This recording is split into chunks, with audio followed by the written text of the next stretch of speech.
വിശ്വാസത്തിന്റെ പരിച, ആ വിശ്വാസത്തിന്റെ ആയുധമെടുക്കണം. ഞാനാണ് ആ വിശ്വാസത്തിന്റെ ആയുധം നിങ്ങൾക്ക് നൽകിയിരിക്കുന്നത്. ഞാൻ നിങ്ങളുണ്ട്, അതാണ് നിങ്ങളുടെ വിശ്വാസം. നിങ്ങൾ എന്നിലുണ്ട്, അതാണ് വിശ്വാസം. നിങ്ങൾ ഇത് വിശ്വസിക്കുക. വിശ്വാസത്തിന്റെ പൂർണ്ണ ചുവട് വെക്കാൻ ഞാൻ നിങ്ങൾക്ക് ഇത് അഭിഷേകം നൽകുന്നു. യുഗാന്ത്യം വരെ ഞാൻ നിങ്ങളിൽ ഉണ്ട് എന്നുള്ള അവസ്ഥയാണ് ആ വിശ്വാസം. ആ വിശ്വാസത്തെ സ്വീകരിക്കുവിൻ. ആമേൻ, ആമേൻ. വലത്തുകാൽ കർത്താവ് സൗഖ്യം കൊടുക്കുന്നു. വലത്തുകാലിന്റെ വേദന, കാൽപാദത്തിനുള്ള വേദന കർത്താവ് സൗഖ്യം കൊടുക്കുന്നു.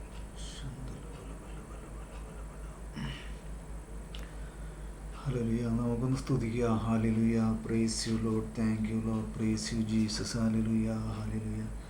Thank you Lord. Praise you Lord. Praise you Jesus. Hallelujah. Hallelujah. Hallelujah. Thank you Lord. Praise you Lord. Praise you Jesus. ഹല്ലേലൂയ. ആമേൻ.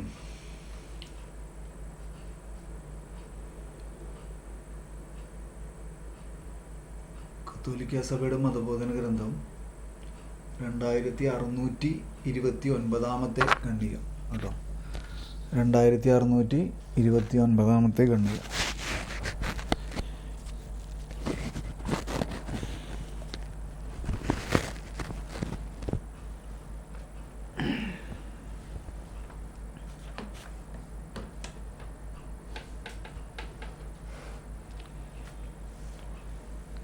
എടുത്തോ?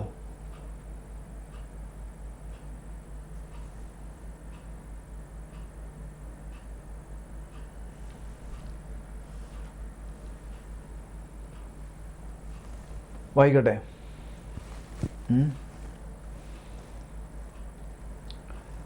2629 ഖണ്ഡികയാണ്. അപ്പോൾ പ്രാർത്ഥനയുടെ ഭാഗത്തിലാണ് നമ്മൾ കത്തോലിക്ക സഭയുടെ മതബോധന ഗ്രന്ഥം 4-ാമത്തെ ഭാഗം, ക്രൈസ്തവ പ്രാർത്ഥന എന്ന ആ ഭാഗത്തിലാണ്. അപ്പോൾ അവിടെ യാചന പ്രാർത്ഥന എന്ന ഖണ്ഡികയിലേക്ക് 2629 ഖണ്ഡികയിലേക്കാണിപ്പോൾ നമ്മൾ വന്നിരിക്കുന്നത്. അപ്പോൾ അതിൻ്റെ ഹെഡ്ലൈൻ തന്നെ യാചനാ പ്രാർത്ഥന എന്നാണ്. ഇപ്പം ഞാൻ വായിക്കണേ. പുതിയ നിയമത്തിൽ യാചനാ പദ സമുച്ചയത്തിന് സമ്പന്നമായ അർത്ഥവൈവിധ്യമുണ്ട്. ഉണ്ടോ? പുതിയ നിയമത്തിൽ യാചനാ പദ സമുച്ചയത്തിന് സമ്പന്നമായ അർത്ഥവൈവിധ്യമുണ്ട്. അപ്പോൾ വിവിധങ്ങളായ അർത്ഥങ്ങളുണ്ട് ഈ യാചന പ്രാർത്ഥന എന്ന ആ പദത്തിന്, യാചന എന്ന പദത്തിന്. അപ്പോൾ അതിൻ്റെ അർത്ഥതലങ്ങൾ അല്ലെങ്കിൽ ആ വൈവിധ്യങ്ങളായ അർത്ഥങ്ങൾ 7 കാര്യങ്ങൾ, 7 ഇതിലൂടെ അത് അവിടെ എഴുതിയിട്ടുണ്ട്. അതെന്തൊക്കെയാണ്? ചോദിക്കുക, ആവശ്യപ്പെടുക, അഭ്യർത്ഥിക്കുക, പ്രാർത്ഥിക്കുക, അപേക്ഷിക്കുക, നിലവിളിക്കുക, പ്രാർത്ഥനയിൽ വാദിക്കുക. അങ്ങനെ 7 കാര്യങ്ങളാണ് അവിടെ എഴുതിയിരിക്കുന്നത്. അപ്പോൾ അതിൻ്റെ 102-ാമത്തെ നമ്പറിൽ എന്താണ്, റോമാക്കാർക്ക് എഴുതിയ ലേഖനം 15-ാം അധ്യായം. അപ്പോൾ അത് ഒന്ന് വായിക്കട്ടെ കേട്ടോ. ആ വചനക്കോട്ടുകളൊന്ന് വായിച്ചിട്ട് നമുക്ക് മുന്നോട്ട് പോകാം കേട്ടോ. ആ റോമാക്കാർക്ക് എഴുതിയ ലേഖനം 15-ാം അധ്യായം 30-ാമത്തെ വചനം. എന്താണ് 30-ാമത്തെ വചനോട് എഴുതിയേക്കണേ? സഹോദരരെ, നമ്മുടെ കർത്താവായ യേശുക്രിസ്തുവിൻ്റെയും ആത്മാവിൻ്റെ സ്നേഹത്തിൻ്റെയും പേരിൽ ഞാൻ നിങ്ങളോട് അപേക്ഷിക്കുന്നു, എനിക്ക് വേണ്ടി ദൈവത്തോടുള്ള പ്രാർത്ഥനകളിൽ എന്നോടൊപ്പം നിങ്ങളും ഉത്സുകരായിരിക്കണം. കണ്ടോ? അപേക്ഷിക്കുകയാണ്. കണ്ടോ? ഞാൻ നിങ്ങളോട് അപേക്ഷിക്കുന്നു. പൗലോസ് അപ്പസ്തോലൻ പറയാം, മനസ്സിലായോ? അപ്പോൾ ആ അപേക്ഷ എന്നതിനെക്കുറിച്ചുള്ള ഒരു ഇതൊക്കെയാണ് പറയുന്നത്. പിന്നെ എന്തെന്നാണ് കൊളോസോസ് 4:12, കൊളോസോസ് എഴുതിയ ലേഖനം 4-ാം അധ്യായം 12-ാമത്തെ വചനം, നിങ്ങളിൽ നിന്നുള്ളവനും യേശുക്രിസ്തുവിൻ്റെ ദാസനുമായ എപ്പഫ്രാസ് നിങ്ങൾക്ക് അഭിവാദനം അർപ്പിക്കുന്നു. ദൈവ തിരുമനസ്സിൽ നിങ്ങൾ പൂർണ്ണമായി ആശ്രയിക്കുന്നതിനും പക്വമതികളായി നിലനിൽക്കുന്നതിനും വേണ്ടി അവൻ തൻ്റെ പ്രാർത്ഥനകളിൽ താല്പര്യപൂർവ്വം നിങ്ങളെ അനുസ്മരിക്കുന്നതാണ്. അതായത് മധ്യസ്ഥ പ്രാർത്ഥന. മനസ്സിലാവുന്നുണ്ടോ? അല്ലേ? മധ്യസ്ഥ പ്രാർത്ഥന. ഞാൻ പറയണത് നിങ്ങൾക്ക് കേൾക്കാൻ പറ്റണ്ടല്ലോ അല്ലേ? സൗണ്ട് ക്ലിയർ അല്ലേ?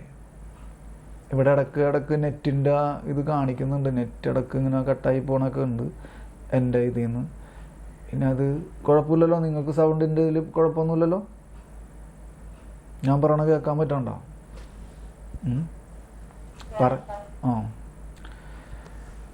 അപ്പം ഈ 2 വചനങ്ങൾ എന്തെന്നൊക്കെയാണ്? അപേക്ഷ, അല്ലെങ്കിൽ എന്താണ് അപേക്ഷിക്കുക, പിന്നെന്താണ് പ്രാർത്ഥനയിൽ അനുസ്മരിക്കുന്നു എന്നൊക്കെ പറയുമ്പോൾ അത് മധ്യസ്ഥ പ്രാർത്ഥനയുടെ ഒരു തലമാണ്. അപ്പോൾ ഞാൻ ഒന്നും കൂടി വായിക്കട്ടെ. 2629 ആദ്യത്തെ ആ വാക്കുകളൊന്നും കൂടി വായിക്കട്ടെ. പുതിയ നിയമത്തിൽ യാചനാപദ സമുച്ചയത്തിന് സമ്പന്നമായ അർത്ഥവൈവിധ്യമുണ്ട്. അതായത് പല അർത്ഥങ്ങളുണ്ട്. ചോദിക്കുക, ആവശ്യപ്പെടുക, അഭ്യർത്ഥിക്കുക, പ്രാർത്ഥിക്കുക, അപേക്ഷിക്കുക, നിലവിളിക്കുക, പ്രാർത്ഥനയിൽ വാദിക്കുക. അപ്പം അങ്ങനെ 7 കാര്യങ്ങളാണ്. അപ്പോൾ അതിലെനിക്ക് പ്രത്യേകമായിട്ട് അപ്പം നമ്മൾ ചോദിക്കുക, ആവശ്യപ്പെടുക, പ്രാർത്ഥിക്കുക, അപേക്ഷിക്കുക, അല്ലേ? ഇതൊക്കെ നമ്മൾ ഒരുപാട് കേൾക്കാറുണ്ട് അല്ലേ, ആ വാക്കുകൾ. പക്ഷെ എനിക്ക് ഏറ്റവും കൂടുതലൊരു പെട്ടെന്ന് ഹൃദയത്തിൽ പതിച്ച 2 കാര്യങ്ങളാണ്. ഒന്ന് നിലവിളിക്കുക, രണ്ടാമത്തത് പ്രാർത്ഥനയിൽ വാദിക്കുക. ആ 2 വാക്കുകളാണ് എന്നെ ഒന്ന് സ്പർശിച്ചത്. അപ്പോൾ അത് ഞാൻ വിശുദ്ധ ഗ്രന്ഥവുമായിട്ട് നോക്കിയപ്പോഴത്തേക്കും മത്തായിയുടെ സുവിശേഷം 8-ാം അധ്യായം എടുത്തേ. മത്തായിയുടെ സുവിശേഷം 8-ാം അധ്യായം. അപ്പോൾ അവിടെ മുതൽ എന്ത് പറയുന്നുണ്ട്?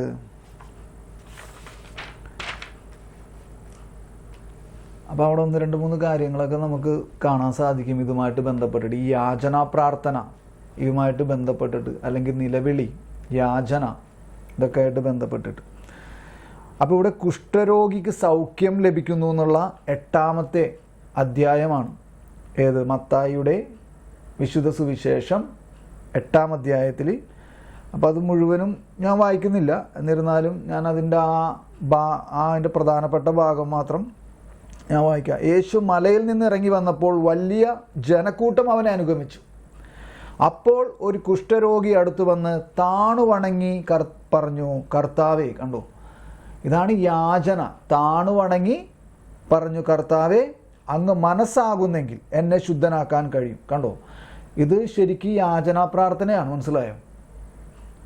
യാചനാ പ്രാർത്ഥന. അങ്ങേക്ക് മനസ്സുണ്ടെങ്കിൽ എന്നെ ശുദ്ധനാക്കാൻ കഴിയും. മനസ്സിലായോ? ഇപ്പം നമ്മൾ ചില മറ്റു വ്യക്തികളോടൊക്കെ നമ്മളിങ്ങനെ പറയില്ലേ, നീ മനസ്സിൽ വിചാരിച്ചാൽ നിനക്ക് എന്നെ സഹായിക്കാൻ സാധിക്കും എന്നൊക്കെ നമ്മൾ പറയാറില്ലേ, എന്നതുപോലെ. അപ്പം അതൊരു അപേക്ഷയാണ് അല്ലേ? അതൊരു യാചനയാണ്, അഭ്യർത്ഥനയാണ്. അപ്പോൾ യേശു കൈനീട്ടി അവനെ സ്പർശിച്ചുകൊണ്ട് അരുൾ ചെയ്തു, ഞാൻ മനസ്സാകുന്നു, അല്ലെങ്കിൽ എനിക്ക് മനസ്സുണ്ട്, നീ ശുദ്ധനാകട്ടെ. മനസ്സിലായോ? അപ്പം ഇതൊരു ഭാഗം. പിന്നെ ആ 8-ാം അധ്യായത്തിൽ തന്നെ ശതാധിപൻ്റെ ഭൃത്യൻ, അതിൽ 5-ാമത്തെ വചനം ഞാൻ വായിക്കട്ടെ. ഇല്ലേ, ശതാധിപൻ്റെ ഭൃത്യൻ ഒരു ഫേമസ് സുവിശേഷ ഭാഗമാണ് അല്ലേ? അപ്പോൾ യേശു കഫർനാമിൽ പ്രവേശിച്ചപ്പോൾ ഒരു ശതാധിപൻ അവൻ്റെ അടുക്കൽ വന്ന് യാചിച്ചു. കണ്ടോ, ശ്രദ്ധിച്ചോ നിങ്ങൾ? യാചിച്ചു. യാചനാ പ്രാർത്ഥനയുടെ ഭാഗത്തെക്കുറിച്ചാണ് നമ്മൾ പറയുന്നത്. ശതാധിപൻ എന്താണ് വന്ന് പറഞ്ഞത് എന്താണ്? എൻ്റെ ഭൃത്യൻ തളർവാദം പിടിച്ചു കിടക്കുകയാണെന്ന് പറഞ്ഞു, കഠിന വേദന അനുഭവിച്ചു കിടക്കണം. പക്ഷെ അവൻ എങ്ങനെയാണ് പറഞ്ഞത്? യാചിച്ചു.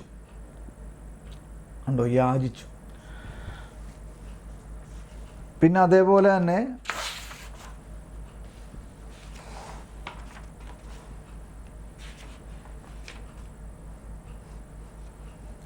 ഒൻപതാം അധ്യായത്തിൽ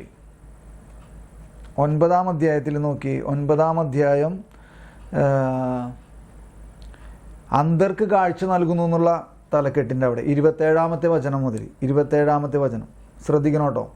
യേശു അവിടെ നിന്ന് കടന്നു പോകുമ്പോൾ 2 അന്ധന്മാർ, ദാവീദിൻ്റെ പുത്ര ഞങ്ങളിൽ കനിയണമേ എന്ന് കരഞ്ഞപേക്ഷിച്ചുകൊണ്ട്, കണ്ടോ, കരഞ്ഞപേക്ഷിച്ചുകൊണ്ട് നിലവിളിക്കുക. മനസ്സിലായോ? നിലവിളിച്ചു. ഇപ്പോൾ ഇവിടെ കത്തോലിക്ക സഭയുടെ മതബോധന ഗ്രന്ഥത്തിൽ എഴുതിയിരിക്കുന്നുണ്ടോ? നിലവിളിക്കുക എന്നൊരു വാക്ക് എഴുതിയിട്ടുണ്ട്. മനസ്സിലായോ? ഇപ്പോൾ ഇവിടെ 2 അന്ധന്മാരെന്താ ചെയ്തത്? അല്ലെ, സാധാരണ നമ്മൾ കരഞ്ഞൊക്കെ പ്രാർത്ഥിക്കാറുണ്ട്. നമ്മളും അല്ല, ഇപ്പം കേൾക്കാൻ പറ്റണില്ലേ? എന്താണ് പ്രോബ്ലം? എന്താണ് കുഴപ്പം? എന്താണ്? എല്ലാവർക്കും അങ്ങനെയാണോ? അല്ലെങ്കിൽ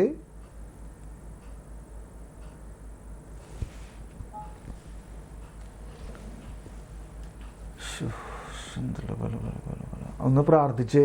hallelujah, thank you Lord, praise you Lord, praise you Jesus. Hallelujah, hallelujah, hallelujah, thank you Lord, praise you Lord, praise you Jesus. Hallelujah, hallelujah, thank you Lord, praise you Lord, praise you Jesus. Hallelujah, hallelujah, thank you Lord, praise you Lord, I praise you Jesus. Hallelujah, hallelujah, thank you Lord, praise you Lord, praise you Jesus. Hallelujah,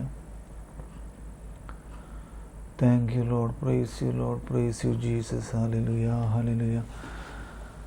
കർത്താവേ ജ്ഞാനം നൽകണമേ, കർത്താവേ ജ്ഞാനം നൽകണമേ. Hallelujah, praise you Lord, thank you Lord, praise you Jesus. Hallelujah, thank you Lord, praise you Jesus. Hallelujah, hallelujah. ഇപ്പൊ കേൾക്കാമോ?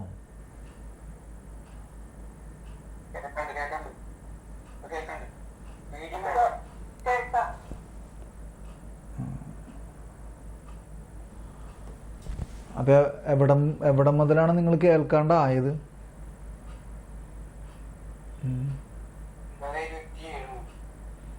ആ 9:27 അന്ധന്മാർക്ക് കാഴ്ച നൽകുന്നു എന്നുള്ളത് കേട്ടോ. അവിടെയാണ് നിലവിളിക്കുക എന്നുള്ള അല്ലേ ഒരു വാക്ക് എഴുതിയേക്കാനുണ്ടോ കത്തോലിക്ക സഭയുടെ മതബോധന ഗ്രന്ഥത്തിൽ? നിലവിളിക്കുക. അപ്പം ആ നിലവിളിക്കുന്ന ഒരു ഭാഗമാണ് ഈ അന്ധന്മാർക്ക് കാഴ്ച നൽകുന്നു എന്നുള്ള ആ സുവിശേഷ ഭാഗത്തിൽ അവിടെ എഴുതിയിരിക്കുന്നുണ്ടോ. യേശു അവിടെ നിന്ന് കടന്നു പോകുമ്പോൾ 2 അന്ധന്മാർ, ദാവീദിൻ്റെ പുത്ര ഞങ്ങളിൽ കനിയണമേ എന്ന് കരഞ്ഞപേക്ഷിച്ചുകൊണ്ട്, കണ്ടോ, കരഞ്ഞപേക്ഷിച്ചുകൊണ്ട്, കണ്ടോ, അതാണ് ശ്രദ്ധിച്ചു, അതാണ് നിലവിളി.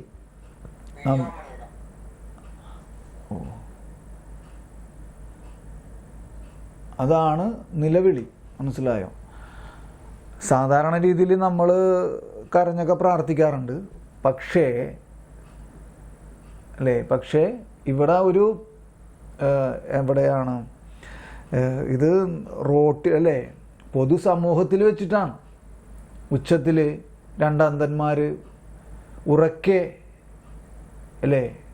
വിളിച്ചു പറയുകയാണ്, ദാവീദിൻ്റെ പുത്ര ഞങ്ങളിൽ കനിയണമേ എന്ന് കരഞ്ഞപേക്ഷിച്ചുകൊണ്ട്. അപ്പോൾ ആ നിലവിളിക്ക് മറ്റൊരു പ്രത്യേകതയുണ്ട് അല്ലേ. സാധാരണ നമ്മൾ ദൈവാലയത്തിലിരുന്ന് കരഞ്ഞ് പ്രാർത്ഥിക്കുന്നതും അല്ലെങ്കിൽ നമ്മൾ കരയുന്നതും ആ 2 അന്ധന്മാർ നിലവിളിച്ചതും കരഞ്ഞതും തമ്മിൽ അന്തരമുണ്ട്. മനസ്സിലായോ? അപ്പം ഞാൻ ഒന്നും കൂടി വായിക്കട്ടെ ഇത്. അപ്പോൾ കണ്ടോ, നിലവിളിക്കുക എന്നുള്ള ആ ഒരു വാക്കിനെ ആണ് കേട്ടോ അത് സുവിശേഷങ്ങളിലുടനീളം അല്ലെങ്കിൽ വിശുദ്ധ ഗ്രന്ഥത്തിലുടനീളം ഈ പറഞ്ഞ യാചനാ പ്രാർത്ഥന. ഇപ്പം നമ്മിവിടെ വായിച്ചില്ലേ, പുതിയ നിയമത്തിൽ യാചനാപദ സമുച്ചയത്തിന് സമ്പന്നമായ അർത്ഥവൈവിധ്യമുണ്ട്.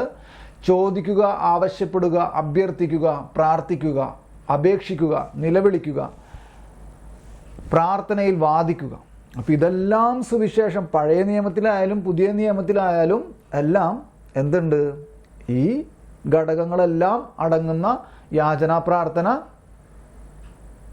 നടന്നിട്ടുണ്ട്. മനസ്സിലായോ? പക്ഷേ പഴയ നിയമത്തിലെ പ്രാർത്ഥനാ ശൈലിയല്ല പുതിയ നിയമത്തിലേക്ക് വന്നപ്പോൾ. പുതിയ നിയമത്തിൽ ദൈവം തന്നെ മനുഷ്യനായി അവതരിച്ചുകൊണ്ട് മനുഷ്യവംശത്തെ പ്രാർത്ഥിക്കാൻ പഠിപ്പിച്ചു. എങ്ങനെയാണ് പഠിപ്പിച്ചത്? അവനെങ്ങനെയാണ് പഠിപ്പിച്ചത് പ്രാർത്ഥിക്കാൻ? അത് നിങ്ങൾ അറിയോ? എങ്ങനെയാണ് ഈശോ പ്രാർത്ഥിക്കാൻ പഠിപ്പിച്ചതെന്ന്? എങ്ങനെയാണ് പ്രാർത്ഥിക്കാൻ പഠിപ്പിച്ചത് ഈശോ? ഈശോ എങ്ങനെയാണ് പ്രാർത്ഥിക്കാൻ പഠിപ്പിച്ചത്? ആദ്യമായിട്ട് 12 അപ്പസ്തോലന്മാരെ അല്ലേ പ്രാർത്ഥിക്കാൻ പഠിപ്പിച്ചു എന്നുള്ളത്. അപ്പസ്തോലന്മാർ ഇങ്ങനെ പ്രാർത്ഥിക്കണം എന്നൊക്കെ പറഞ്ഞു. അപ്പം അത് എങ്ങനെയാണ് പഠിപ്പിച്ചത്? പറയ്. അറിയില്ല.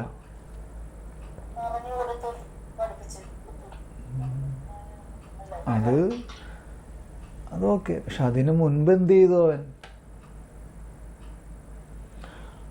അവൻ പിൻവാങ്ങി വിജനപ്രദേശങ്ങളിൽ പോയി എന്ത് ചെയ്തു? മനസ്സിലായോ? അവൻ പിൻവാങ്ങി അല്ലേ? സന്ധ്യയായപ്പോൾ അവൻ പിൻവാങ്ങി. അപ്പം ആദ്യം എന്താ ചെയ്തത്? പ്രാക്ടിക്കലാക്കി കാണിച്ചു കൊടുത്തു. മനസ്സിലായോ?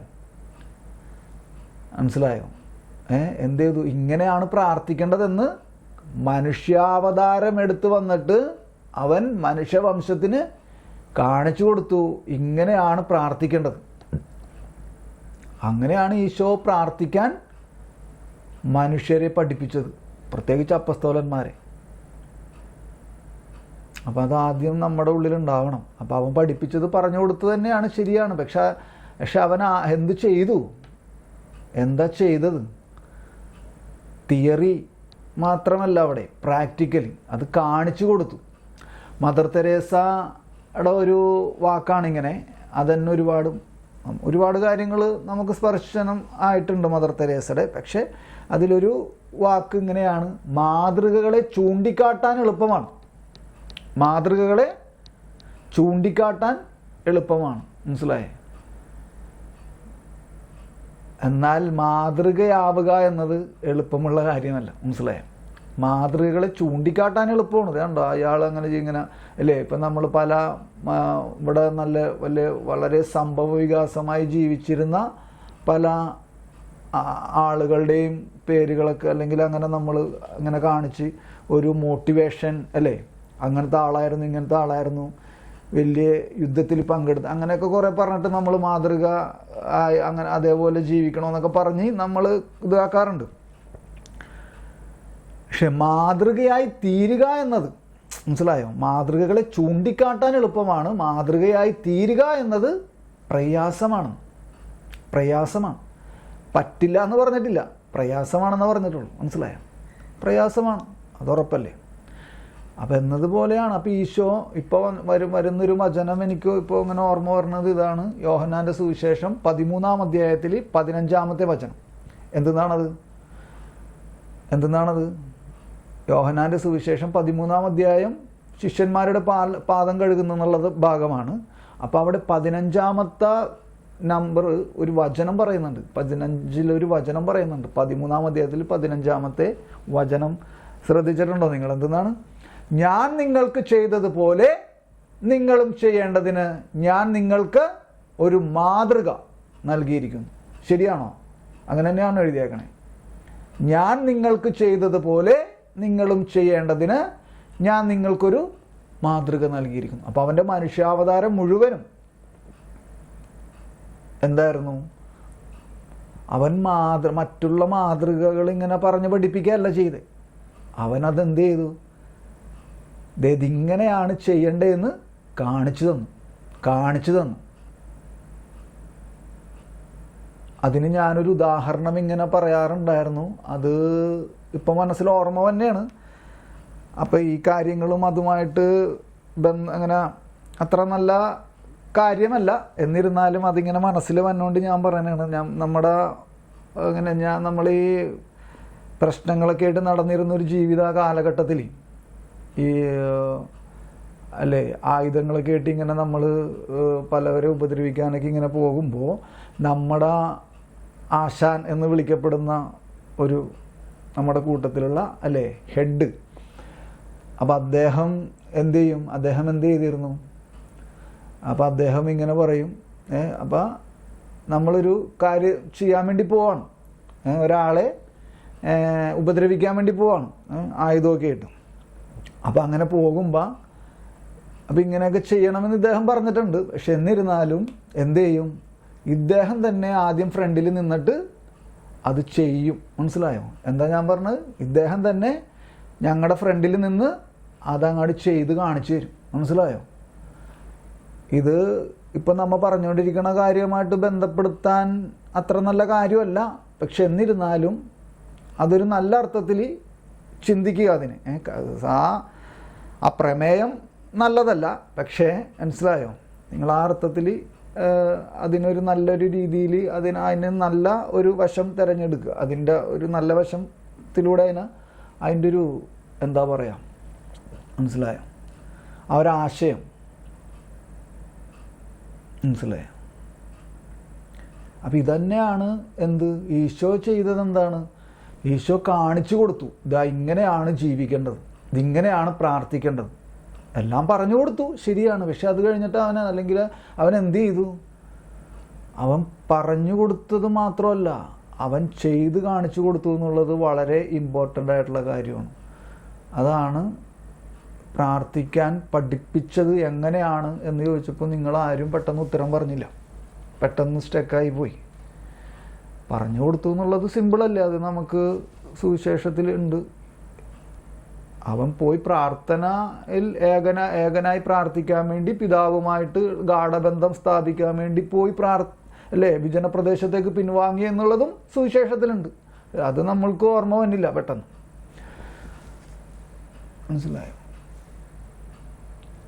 അപ്പോൾ ഞാൻ ഒന്നും കൂടി വായിക്കുകയാണ്. പുതിയ നിയമത്തിൽ യാചനാപദ സമുച്ചയത്തിന് സമ്പന്നമായ അർത്ഥവൈവിധ്യമുണ്ട്. ചോദിക്കുക, ആവശ്യപ്പെടുക, അഭ്യർത്ഥിക്കുക, പ്രാർത്ഥിക്കുക, അപേക്ഷിക്കുക. അപ്പം ഇതൊക്കെ നമ്മൾ കേട്ടിട്ടുണ്ട്. പക്ഷെ നിലവിളിക്കുക, നമ്മളും കരഞ്ഞ് പ്രാർത്ഥിക്കാറുണ്ട്. പക്ഷേ ഈ രണ്ടന്ധന്മാരുടെ നിലവിളി അതൊരു പ്രത്യേക തരത്തിലുള്ള നിലവിളിയാണ്. അത് ഒരു റോട്ടിൽ വെച്ചിട്ടാണ്, പൊതുസമൂഹത്തിൽ നിന്നിട്ടാണ്, പട്ടണത്തിൽ നിന്നുകൊണ്ടാണ്. അപ്പം അത്രയും സമൂഹത്തിന് മുൻപിൽ വെച്ചിട്ടാണ് ഇവർ ഇങ്ങനെ ഒച്ചത്തിൽ വിളിച്ചു പറയണം, ദാവീദിന്റെ പുത്ര യേശുവേ ഞങ്ങളിൽ കനിയണമേ. അപ്പം അതിന് ഒരു മാനുഷിക അവസ്ഥ മാത്രം പോരാ, മനസ്സിലായോ?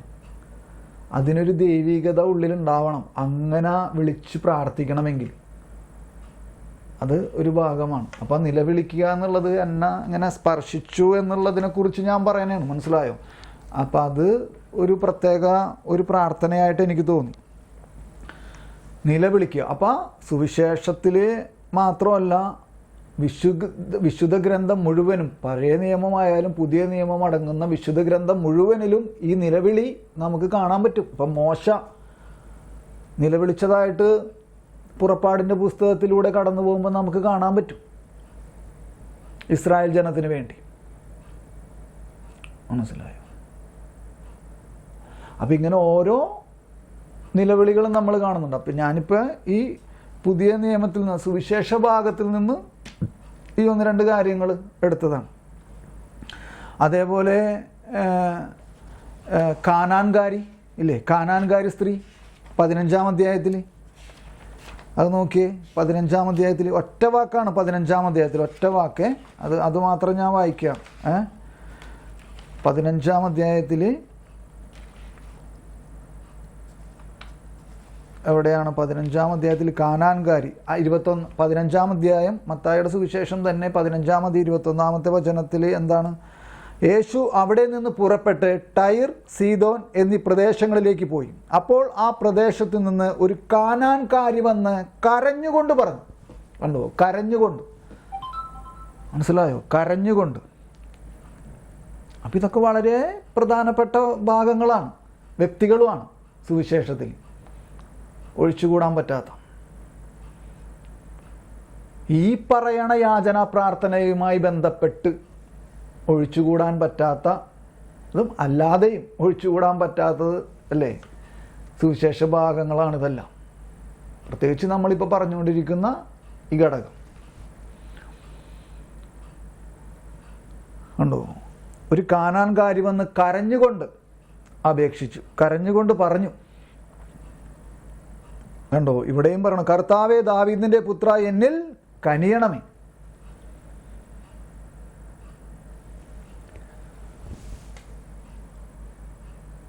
അപ്പം ഇനി CCCയിലോട്ട് നോക്കിയേ. ഇനി ആ 2629 ഞാൻ ആദ്യം തൊട്ട് ഒന്നും കൂടി വായിക്കണേ.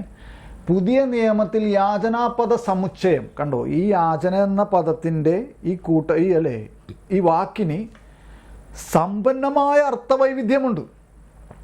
സമ്പന്നമായ അർത്ഥവൈവിധ്യം, അതായത് പല ആ അർത്ഥത്തിന് വിവിധങ്ങളായ അർത്ഥങ്ങളുണ്ടെന്ന്. എന്നിട്ടാണ് ബാക്കി 8 കാര്യങ്ങൾ എഴുതിയിരിക്കണേ. എന്നിട്ട് നിലവിളിക്കുക അല്ലേ, ഇതെല്ലാം പറഞ്ഞ ആ 6ാമത്തെ നിലവിളിക്കുക. പിന്നെയാണ് 7ാമത്തെ കാര്യം പറയണത്, പ്രാർത്ഥനയിൽ വാദിക്കുക. പ്രാർത്ഥനയിൽ വാദിക്കുക. അപ്പം അത് അവിടെയും പഴയ നിയമത്തിലേക്ക് പോയി കഴിഞ്ഞാൽ മോശയും അബ്രാഹവും എല്ലാം പ്രാർത്ഥനയിൽ വാദിക്കുന്നത് നമ്മൾ കണ്ടിട്ടുണ്ടോ നിങ്ങൾ? പ്രാർത്ഥനയിൽ വാദിക്കുന്നത് അതെവിടെയാണ്? പുറപ്പാടിൻ്റെ പുസ്തകം, മോശയുടെ കാര്യം മോശ വാദിക്കണത് എവിടെയാണ്? പുറപ്പാടിൻ്റെ പുസ്തകം 32-ാം അധ്യായം ഉണ്ടോ? ഞാൻ വായിക്കാം കേട്ടോ. പുറപ്പാടിൻ്റെ പുസ്തകം 32-ാം അധ്യായം ഒക്കെ നമുക്കറിയാം. അത് എന്ത് പശ്ചാത്തലമാണെന്നൊക്കെ അറിയാം അല്ലേ. വിഗ്രഹാരാധന തുടങ്ങണ ആ ഒരു ഭാഗമാണ്. സ്വർണം കൊണ്ടുള്ള കാളക്കുട്ടി ഉണ്ടാക്കി. അപ്പോൾ ആ പശ്ചാത്തലം അറിയാമല്ലോ നമുക്ക്. അപ്പോൾ അതെല്ലാം നമുക്ക് വായിക്കാൻ ഇപ്പോൾ പറ്റില്ല. എന്നിരുന്നാലും ഞാൻ ആ 32-ാം പുറപ്പാട് 32-ാം അധ്യായത്തിൽ 7 മുതലുള്ള വചനങ്ങളൊന്ന് വായിക്കാം. ആ പശ്ചാത്തലമൊക്കെ നമുക്കറിയാവുന്നത് കൊണ്ട് നമുക്കത് പെട്ടെന്ന് ഇപ്പം ഞാൻ അത് വായിക്കുമ്പോൾ നിങ്ങൾക്ക് പെട്ടെന്ന് മനസ്സിലാവും. കർത്താവ് മോശയോട് അരുളി ചെയ്തു, ഉടനെ താഴേക്ക് ചൊല്ലുക. നീ ഈജിപ്തിൽ നിന്ന് കൂട്ടിക്കൊണ്ടുവന്ന നിന്റെ ജനം തങ്ങളെ തന്നെ ദുഷിപ്പിച്ചിരിക്കുന്നു. ഞാൻ നിർദ്ദേശിച്ച മാർഗത്തിൽ നിന്ന് അവർ പെട്ടെന്ന് വ്യതിചലിച്ചിരിക്കുന്നു.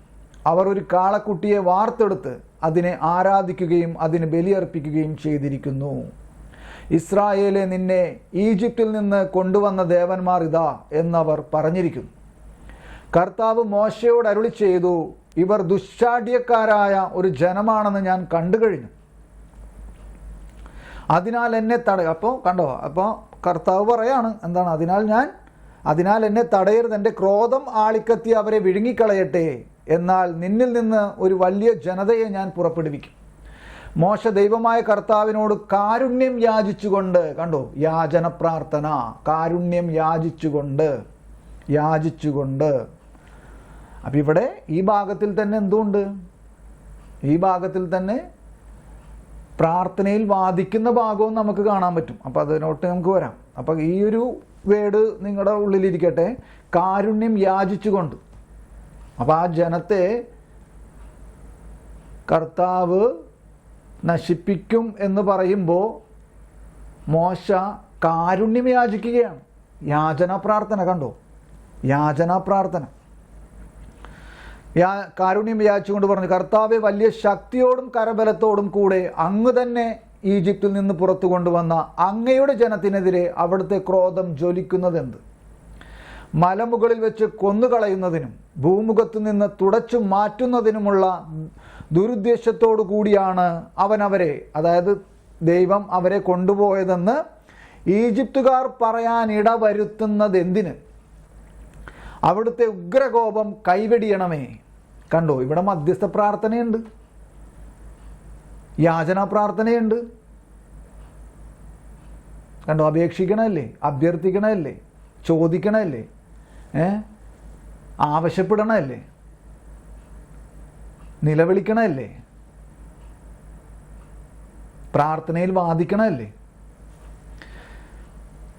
ജനത്തിനെതിരായുള്ള തീരുമാനത്തിൽ നിന്ന് പിന്മാറണമേ. അവിടുത്തെ ദാസന്മാരായ അബ്രഹാത്തെയും ഇസഹാക്കിനെയും ഇസ്രായേലിനെയും, ഇസ്രായേൽ എന്ന് വെച്ചാൽ യാക്കോബിനെ ഓർക്കണമേ. നിങ്ങളുടെ സന്തതികളെ ആകാശത്തിലെ നക്ഷത്രങ്ങൾ പോലെ ഞാൻ വർദ്ധിപ്പിക്കും. ഞാൻ വാഗ്ദാനം ചെയ്തിട്ടുള്ള ഈ നാട് മുഴുവൻ നിങ്ങളുടെ സന്തതികൾക്ക് ഞാൻ നൽകും. അവർ അത് എന്നേക്കും കൈവശമാക്കുകയും ചെയ്യുമെന്ന് അവിടുന്ന് തന്നെ ശപഥം ചെയ്ത് പറഞ്ഞിട്ടുണ്ടല്ലോ. അപ്പോൾ പിതാവായ ദൈവത്തിനോട് മോശ പിതാവ് കൊടുത്ത വാഗ്ദാനങ്ങൾ ഓർമ്മിപ്പിക്കണേണ്, നശിപ്പിക്കാതിരിക്കാൻ വേണ്ടി. ഇങ്ങനെയൊക്കെ പറഞ്ഞിട്ടുണ്ടല്ലോ. അപ്പം അതുകൊണ്ട് നീ ഇതിൽ നിന്ന് പിന്മാറ് എന്ന്. മനസ്സിലായോ? റെക്കമെൻഡേഷൻ. എൻ്റെ ഗൗരവം മനസ്സിലായോ? അപ്പോൾ ആ ഒറ്റ വചനം എഴുതിയേക്കണം നോക്കിയേ. അവിടെ നിന്ന് ശബ്ദം ചെയ്ത് പറഞ്ഞിട്ടുണ്ടല്ലോ എന്നതിൻ്റെ താഴെ വാക്ക് നോക്കിയേ നിങ്ങൾ. ആ വചനം നോക്കിയേ. കർത്താവ് ശാന്തനായി. കണ്ടോ? ദൈവത്തെ ശാന്തനാക്കിയ ഒരു മനുഷ്യൻ. ഒന്ന് ആലോചിച്ച് നോക്കിയേ. ദൈവത്തെ ശാന്തനാക്കിയ ഒരു മനുഷ്യൻ. അതെങ്ങനെയാണ് ശാന്തമാക്കിയത്? ഈ പറഞ്ഞ പ്രാർത്ഥനയിലൂടെയാണ്. തൻ്റെ ജനത്തിനെതിരായുള്ള തീരുമാനത്തിൽ നിന്ന് അവിടുന്ന് പിന്മാറി. ആര് പിന്മാറി? അവിടുന്ന് പിന്മാറി. കർത്താവ് പിന്മാറി. മനസ്സിലാവുണ്ടോ?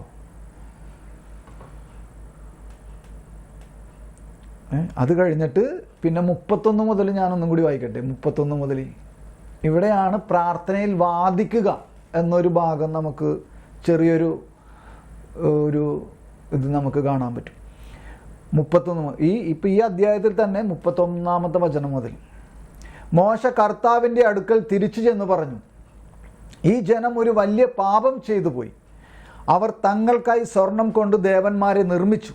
അവിടുന്ന് കനിഞ്ഞ് അവരുടെ പാപം ക്ഷമിക്കണം. അല്ലെങ്കിൽ അവിടുന്ന് എഴുതിയിട്ടുള്ള പുസ്തകത്തിൽ നിന്ന് എൻ്റെ പേര് മായിച്ച് കളഞ്ഞാലും. മനസ്സിലായോ? നീ അവരെ രക്ഷിക്കണം. അവരുടെ ആ പാപങ്ങൾ ക്ഷമിക്കണം.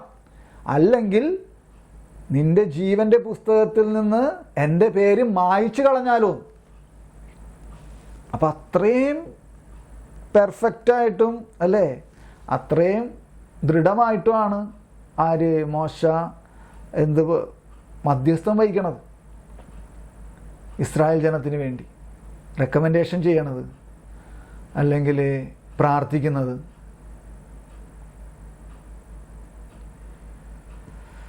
അപ്പോൾ കർത്താവ് മോശയോട് പറഞ്ഞു, എനിക്കെതിരായി പാപം ചെയ്തവനെയാണ് എൻ്റെ പുസ്തകത്തിൽ നിന്നും ഞാൻ തുടച്ചു നീക്കുക. ബാക്കിയൊക്കെ ഞാൻ വായിക്കണില്ല. മനസ്സിലായോ? പ്രാർത്ഥനയിൽ വാദിക്കുക എന്നൊരു ഭാഗം ഇവിടെ വരുന്നുണ്ട്. മനസ്സിലായോ? പ്രാർത്ഥനയിൽ വാദിക്കുകയാണ്. ഇത് ഏറ്റവും പ്രധാനപ്പെട്ട ഒരു ഭാഗമാണ്. പ്രാർത്ഥനയിൽ വാദിക്കുക. മനസ്സിലാവുണ്ടോ?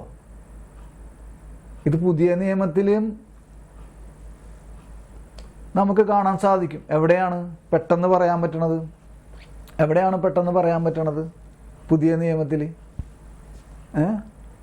കുറേ ഭാഗങ്ങളുണ്ട്. എന്നിരുന്നാലും പെട്ടെന്ന് പറയാൻ പറ്റുന്ന ഒരു ഭാഗമാണ് കാനാൻകാരി സ്ത്രീയുടെ വിശ്വാസം. ആ ഭാഗം ഒന്നെടുത്തേ. അപ്പം അവൾ കരഞ്ഞുകൊണ്ട് അപേക്ഷിച്ചു എന്നുള്ളത് വായിച്ചു. അപ്പം അത് മത്തായിയുടെ സുവിശേഷം 15-ാം അധ്യായം 21 മുതലുള്ള വചനങ്ങളാണ്. കണ്ടോ? പ്രാർത്ഥനയിൽ വാദിക്കുക. ഇത് ശരിക്കും അതിവിടെ സംഭവിക്കണമല്ലേ? കാനാൻകാരിയുടെ ആ സംഭാഷണത്തിൽ യേശുവുമായിട്ടുള്ള ഞാൻ വായിക്കട്ടെ. അത് കാനാൻകാരിയുടെ വിശ്വാസം. ഇപ്പം കേൾക്കാമോ ഞാൻ പറയണതൊക്കെ? മത്തായിയുടെ വിശുദ്ധ സുവിശേഷം 15-ാം അധ്യായം 21 മുതലുള്ള വചനങ്ങൾ. കാനാൻകാരിയുടെ വിശ്വാസം. യേശു അവിടെ നിന്ന് പുറപ്പെട്ട് ടൈർ, സീദോൻ എന്നീ പ്രദേശങ്ങളിലേക്ക് പോയി. അപ്പോൾ ആ പ്രദേശത്ത് നിന്ന് ഒരു കാനാൻകാരി വന്ന് കരഞ്ഞുകൊണ്ട് പറഞ്ഞു, കർത്താവേ, ദാവീദിന്റെ പുത്ര, എന്നിൽ കനിയണമേ. എൻ്റെ മകളെ പിശാച് കഠിനമായി ബാധിച്ചിരിക്കുന്നു. എന്നാൽ അവൻ ഒരു വാക്കുപോലും ഉത്തരം പറഞ്ഞില്ല. ആര്? ഈശോ. ശിഷ്യന്മാർ വന്ന് അവനോട് അഭ്യർത്ഥിച്ചു, അവളെ പറഞ്ഞയച്ചാലും. അതായത് പറഞ്ഞയച്ചാലും എന്ന് പറയുമ്പോൾ അല്ലേ, അവള് ചോദിക്കുന്നത് കൊടുത്ത് വിട്ടാലും അല്ലെങ്കിൽ എന്തെങ്കിലും സമാധാനിപ്പിച്ച് വിട്ടാലും അവൾ നമ്മുടെ പിന്നാലെ വന്ന് നിലവിളിക്കുന്നുവല്ലോ. കണ്ടോ? നിലവിളി കണ്ടോ? അവൻ മറുപടി പറഞ്ഞു, ഇസ്രായേൽ ഭവനത്തിലെ നഷ്ടപ്പെട്ട ആടുകളുടെ അടുത്തേക്ക് മാത്രമാണ് ഞാൻ അയക്കപ്പെട്ടിരിക്കുന്നത്. ഈശോ പറയാണ്. മനസ്സിലായോ? ഇവിടെയാണ് പ്രാർത്ഥനയിൽ വാദിക്കുക എന്നതിൻ്റെ കാനാൻകാരിയുടെ ആ പ്രാർത്ഥനയുടെ പ്രസക്തി. ശ്രദ്ധിക്കണം. എന്നാൽ അവൾ വന്ന് അവൻ്റെ മുമ്പിൽ സാഷ്ടാംഗം പ്രണമിച്ചുകൊണ്ട് പറഞ്ഞു, കർത്താവേ, എന്നെ സഹായിക്കണമേ. അവൻ പറഞ്ഞു, മക്കളുടെ അപ്പമെടുത്ത് നായ്ക്കുട്ടികൾക്ക് എറിഞ്ഞു കൊടുക്കുന്നത് ഉചിതമല്ല. പക്ഷെ അവൾ പറഞ്ഞു, കണ്ടോ, പ്രാർത്ഥനയിൽ വാദിക്കുകയാണ് അവൾ പോകാൻ തീരുമാനിച്ചില്ല. മനസ്സിലായോ? അവൾ പറഞ്ഞു, അതേ കർത്താവേ, നായ്ക്കുട്ടികൾ പോലും യജമാനന്മാരുടെ മേശയിൽ നിന്ന് വീഴുന്ന അപ്പക്കഷ്ണങ്ങൾ തിന്നുന്നുണ്ടല്ലോ. കണ്ടോ? അതേ കർത്താവേ, നായ്ക്കുട്ടികൾ പോലും യജമാനന്മാരുടെ മേശയിൽ നിന്ന് വീഴുന്ന അപ്പക്കഷ്ണങ്ങൾ തിന്നുന്നുണ്ടല്ലോ. ഇത് പ്രാർത്ഥനയിൽ വാദിക്കുക എന്നല്ലാതെ മറ്റെന്താണ്? മനസ്സിലായോ? അപ്പോൾ യേശു പറഞ്ഞു, സ്ത്രീയെ, നിന്റെ വിശ്വാസം വലുതാണ്, നീ ആഗ്രഹിക്കുന്നത് പോലെ നിനക്ക് ഭവിക്കട്ടെ. ആ സമയം മുതൽ അവരുടെ പുത്രി സൗഖ്യമുള്ളവളായി. ഇതാണ് പ്രാർത്ഥനയിൽ വാദിക്കുക. പക്ഷെ നമ്മളെ സംബന്ധിച്ച്, എന്നെ സംബന്ധിച്ചാണെങ്കിലും, പ്രാർത്ഥനയിൽ വാദിക്കുക എന്നുള്ള ആ ഒരു ഭാഗത്തിലേക്ക് വരുമ്പോൾ നമുക്കൊരു ധൈര്യക്കുറവുണ്ടല്ലേ? മനസ്സിലായോ? വാദിച്ച് കാര്യം നടത്തണം. കാര്യം മീൻസ് പ്രത്യേകിച്ച് ആധ്യാത്മിക കാര്യങ്ങൾ ഫോക്കസ് ചെയ്യുക. മനസ്സിലായി? പക്ഷെ നമുക്ക് ചില ഭൗതിക കാര്യങ്ങൾ ആവശ്യമുണ്ടല്ലോ. ഇപ്പോൾ രോഗമാണെങ്കിൽ, ഇപ്പം ഇവിടെ രോഗമാണ്, രോഗത്തിൻ്റെ ഭാഗമാണ് അല്ലേ, രോഗത്തെക്കുറിച്ചാണ് ഇവിടെ പ്രശ്നം. ഇപ്പം നിങ്ങൾക്ക് മനസ്സിലായോ? ഇപ്പം നമ്മൾ വായിച്ചുകൊണ്ടിരിക്കുന്ന CCCയിലെ യാചനാ പ്രാർത്ഥനയുടെ ആ ഒരു പൊരുൾ മനസ്സിലായോ? പുതിയ നിയമത്തിൽ യാചനാപദ സമുച്ചയത്തിന് സമ്പന്നമായ അർത്ഥവൈവിധ്യമുണ്ട്. ചോദിക്കുക, ആവശ്യപ്പെടുക, അഭ്യർത്ഥിക്കുക, പ്രാർത്ഥിക്കുക, അപേക്ഷിക്കുക, നിലവിളിക്കുക, പ്രാർത്ഥനയിൽ വാദിക്കുക. ഇനി അടുത്തത് അബ്രഹാം 18-ാം അധ്യായത്തിൽ, ഉൽപ്പത്തിയുടെ പുസ്തകം 18-ാം അധ്യായം, സോദോം ഗൊമോറോ, അവിടെയാണ് മറ്റൊരു പ്രാർത്ഥനയിൽ വാദം നടക്കുന്നത്. പ്രാർത്ഥനയിൽ മറ്റൊരു വാദം നടക്കുകയാണ് അവിടെ. അതെന്നെടുത്തേ, അത് ഉൽപ്പത്തി 18-ാം അധ്യായം 23-ാമത്തെ വചനം മുതൽ. ഉൽപ്പത്തി 18-ാം അധ്യായം 23 മുതലുള്ള വചനങ്ങളാണത്.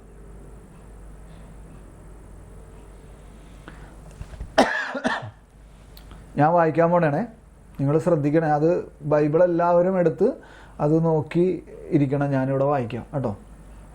അപ്പം ഇപ്പം എന്താണ്? പ്രാർത്ഥനയിൽ വാദിക്കുക. മനസ്സിലായോ? മധ്യസ്ഥ പ്രാർത്ഥനയാണ്. മനസ്സിലായോ? മധ്യസ്ഥം വഹിക്കുകയാണ് അബ്രഹാം സോദോം ഗൊമോറയ്ക്ക് വേണ്ടിയിട്ട്. പക്ഷേ അതിൻ്റെ ഇടയിൽ ഒരു വാദവും നടക്കണതാണ്. വാദം. എന്തിൻ്റെ വാദം? പ്രാർത്ഥനയുടെ വാദം, രക്ഷയുടെ വാദം. അപ്പം ഞാൻ 23 മുതലൊന്ന് വായിക്കണം. അബ്രഹാം അവിടത്തെ സമീപിച്ച് ചോദിച്ചു.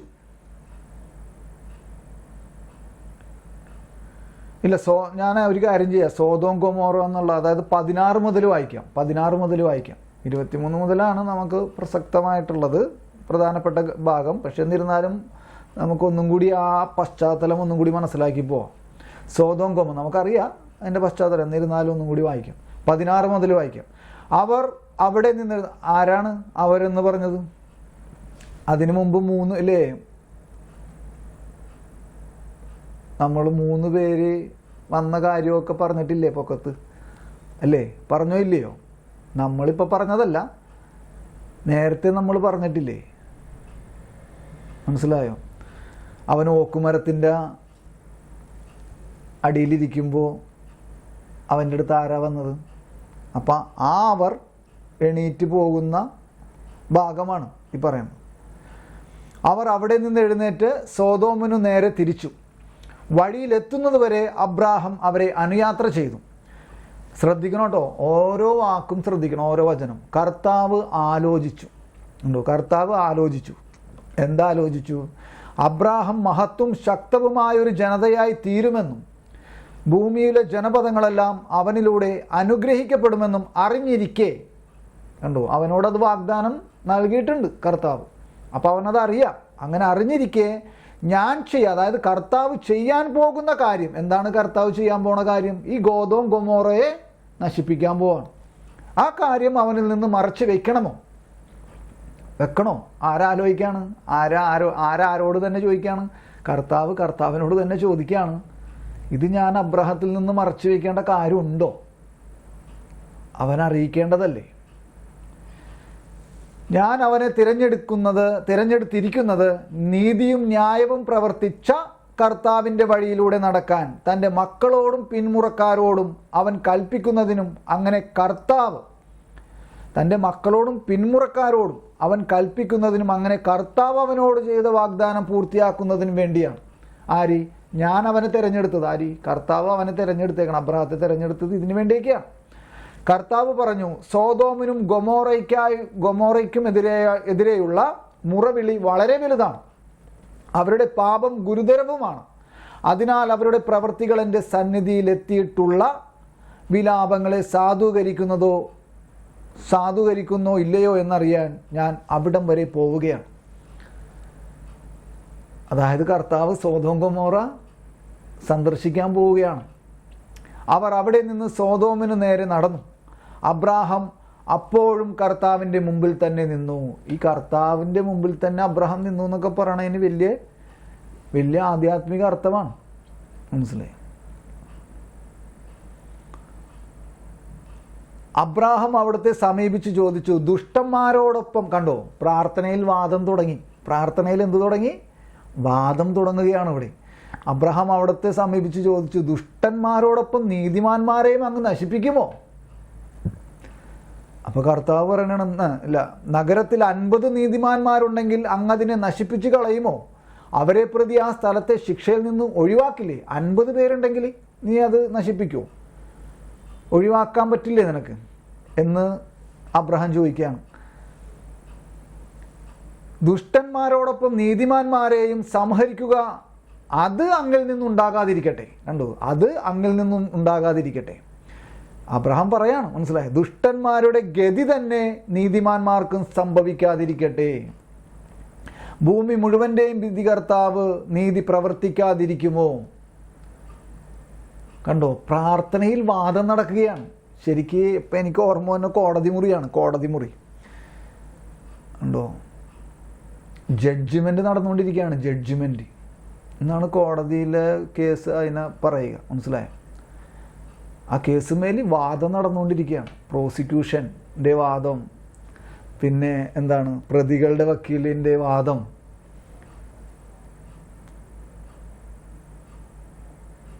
പിന്നെ എന്താണ് വാദി എന്ന് വെച്ചാൽ ഈ കേസിൽ അല്ലെ ഉപദ്രവിക്കപ്പെട്ട ആളുണ്ടാവുമല്ലോ. ഇപ്പം ഞാൻ പ്രതിയാണെങ്കിൽ ഞാൻ ആരെയാണോ ഉപദ്രവിച്ചത്, അപ്പോൾ അതാണ് വാദി, അതായിരിക്കും ഒന്നാം സാക്ഷിയും. അപ്പോൾ അവർക്കൊരു വക്കീലുണ്ടാവും അല്ലേ? പിന്നെ സർക്കാർ ഭാഗത്തു നിന്നൊരു വക്കീലുണ്ടാവും. അപ്പോൾ ഈ 2 വക്കീലും വാദികൾക്ക് വേണ്ടി വാദിക്കും. പ്രതിഭാഗം വക്കീൽ അത് അല്ലേ പ്രതിക്ക് വേണ്ടി മാത്രം വാദിക്കും. അപ്പോൾ അതാണ് ജഡ്ജ്മെൻറ്റ്. അപ്പോൾ അത് നടന്നുകൊണ്ടിരിക്കുകയാണ്. മനസ്സിലായോ? ഒന്ന് ആലോചിച്ച് നോക്കി. കർത്താവ് സോദോം 50 നീതിമാൻ അപ്പോൾ പ്രവർത്തിക്കാതിരിക്കും. അപ്പോൾ 26-ാമത്തെ വചനം കേട്ടോ. കർത്താവ് അപ്പോൾ അത്രയും അബ്രാഹാം ചോദിക്കുമ്പോൾ കർത്താവ് പറയാണ്, കർത്താവ് അരുളി ചെയ്തു, സോദോം നഗരത്തിൽ 50 നീതിമാന്മാരെ ഞാൻ കണ്ടെത്തുന്ന പക്ഷം, കണ്ടോ, 50 നീതിമാന്മാരെ ഞാൻ കണ്ടെത്തുന്ന പക്ഷം ഞാൻ അവരെ പ്രതി ഞാൻ ആ സ്ഥലത്തോട് മുഴുവൻ ക്ഷമിക്കും. അപ്പം അബ്രഹാത്തിന് ഒരു ഇത് അല്ലേ, അതൊന്ന് ആലോചിച്ച് നോക്കി. അപ്പോഴുള്ള അബ്രഹാത്തിൻ്റെ ആ മാനസികാവസ്ഥ, സോദോം ഗൊമോറയെ രക്ഷിക്കണം എന്നതിനെ പ്രതിയുള്ള അവൻ്റെ ആ ജനത്തോടുള്ള അവൻ്റെ അഭിനിവേശമാണ് ഈ പ്രാർത്ഥനയിൽ വാദിക്കാൻ അവനെ പ്രേരിപ്പിച്ചത്. അബ്രഹാം വീണ്ടും പറഞ്ഞു, പൊടിയും ചാരവുമായ ഞാൻ കർത്താവിനോട് സംസാരിക്കുവാൻ തുനിഞ്ഞല്ലോ. നീതിമാന്മാർ 50-ന് 5 കുറവാണെന്ന്, അതായത് 45 പേര് അല്ലേ, 5 കുറവാണെന്ന് വന്നാലോ? 5 പേർ കുറഞ്ഞാൽ നഗരത്തെ മുഴുവൻ അങ്ങ് നശിപ്പിക്കുമോ? അവിടുന്ന് പറഞ്ഞു, 45 പേരെ കണ്ടെത്തിയാൽ ഞാൻ അതിനെ നശിപ്പിക്കുകയില്ല. അവൻ വീണ്ടും ചോദിച്ചു, 40 പേരേ ഉള്ളുവെങ്കിലോ? അവിടുന്ന് പ്രതിവചിച്ചു, ആ 40 പേരെ പ്രതി ഞാൻ നഗരം നശിപ്പിക്കുകയില്ല. അപ്പോഴും ഒരഭിനിവേശമാണ് അവരുടെ രക്ഷയെക്കുറിച്ച് അബ്രഹാമിന്. വീണ്ടും ചോദിക്കുകയാണ്. അവൻ പറഞ്ഞു, ഞാൻ വീണ്ടും സംസാരിക്കുന്നത് കൊണ്ട് കർത്താവ് കോപിക്കരുതേ, ഒരു പക്ഷേ 30 പേരെ ഉള്ളുവെങ്കിലോ? അവിടെ നിന്ന് അരുളി ചെയ്തു, 30 പേരെ കണ്ടെത്തുന്നെങ്കിൽ ഞാനത് നശിപ്പിക്കുകയില്ല. അവൻ പറഞ്ഞു, കർത്താവിനോട് സംസാരിക്കാൻ ഞാൻ തുനിഞ്ഞല്ലോ, 20 പേരെ ഉള്ളുവെങ്കിലോ? അവിടെ നിന്ന് അരുളി ചെയ്തു, 20 പേരെ പ്രതി ഞാനത് നശിപ്പിക്കുകയില്ല.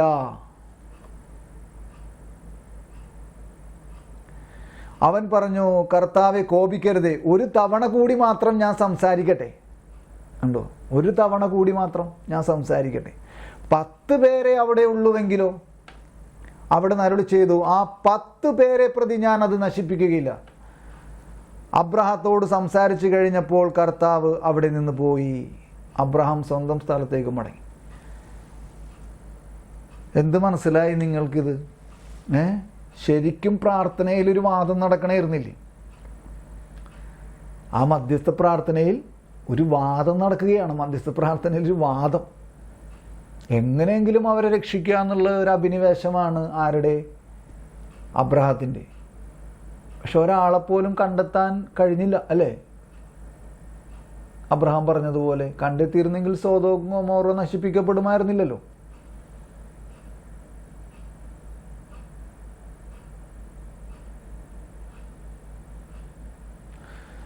അപ്പം അതാണ് പ്രാർത്ഥനയിൽ വാദിക്കുക എന്ന വാക്കും ഈ നിലവിളിക്കുക എന്ന വാക്കും. അപ്പം ഇതെല്ലാം ഇതിനും ഒറ്റ രൂപമുള്ളൂ. അപ്പം അടിയിലോട്ട് എഴുതിയേക്കണോ നോക്കിയേ, അതിനൊറ്റ രൂപമുള്ളൂ. എന്താണ്? അതിൻ്റെ ഏറ്റവും സ്വാഭാവികവും സാധാരണവുമായ രൂപം യാചനയാണ്. മനസ്സിലായി? യാചനയാണ്, യാചനാ പ്രാർത്ഥനയാണ് ഇതിൻ്റെ മുഴുവൻ കണ്ടന്റ്. അപ്പം അതിലാണ് ഇതെല്ലാം അടങ്ങിയിരിക്കുന്നത്. ചോദിക്കുക, ആവശ്യപ്പെടുക, അഭ്യർത്ഥിക്കുക, അപേക്ഷിക്കുക, പ്രാർത്ഥിക്കുക, നിലവിളിക്കുക, പ്രാർത്ഥനയിൽ വാദിക്കുക. അങ്ങനെ 7 കാര്യങ്ങൾ.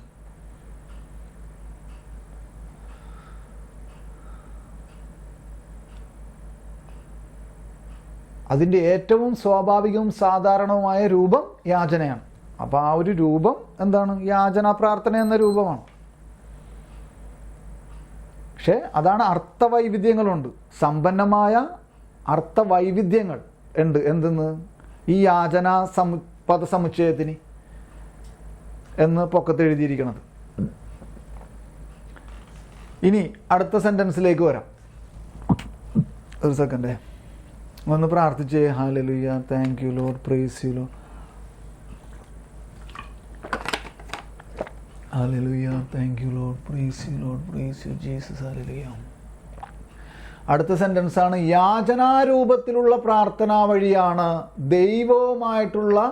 ദൈവവുമായുള്ള ബന്ധത്തെ പറ്റിയുള്ള നമ്മുടെ അവബോധം നാം പ്രകടമാക്കുന്നത്. ശ്രദ്ധിച്ചോ? യാചനാരൂപത്തിലുള്ള പ്രാർത്ഥന വഴിയാണ് ദൈവവുമായിട്ടുള്ള ബന്ധത്തെ പറ്റിയുള്ള നമ്മുടെ അവബോധം നാം പ്രകടമാക്കുന്നത്. എന്താണ് ദൈവവുമായിട്ടുള്ള നമ്മുടെ ബന്ധം? എന്താണ് ദൈവവുമായിട്ടുള്ള നമ്മുടെ ബന്ധം? അതാണ് ഈ സെൻറ്റൻസിലെ ഏറ്റവും പ്രധാനപ്പെട്ട കാതലായ ഘടകം. ദൈവവുമായുള്ള നമ്മുടെ ബന്ധം. എന്താണത്? ദൈവവുമായുള്ള നമ്മുടെ ബന്ധം.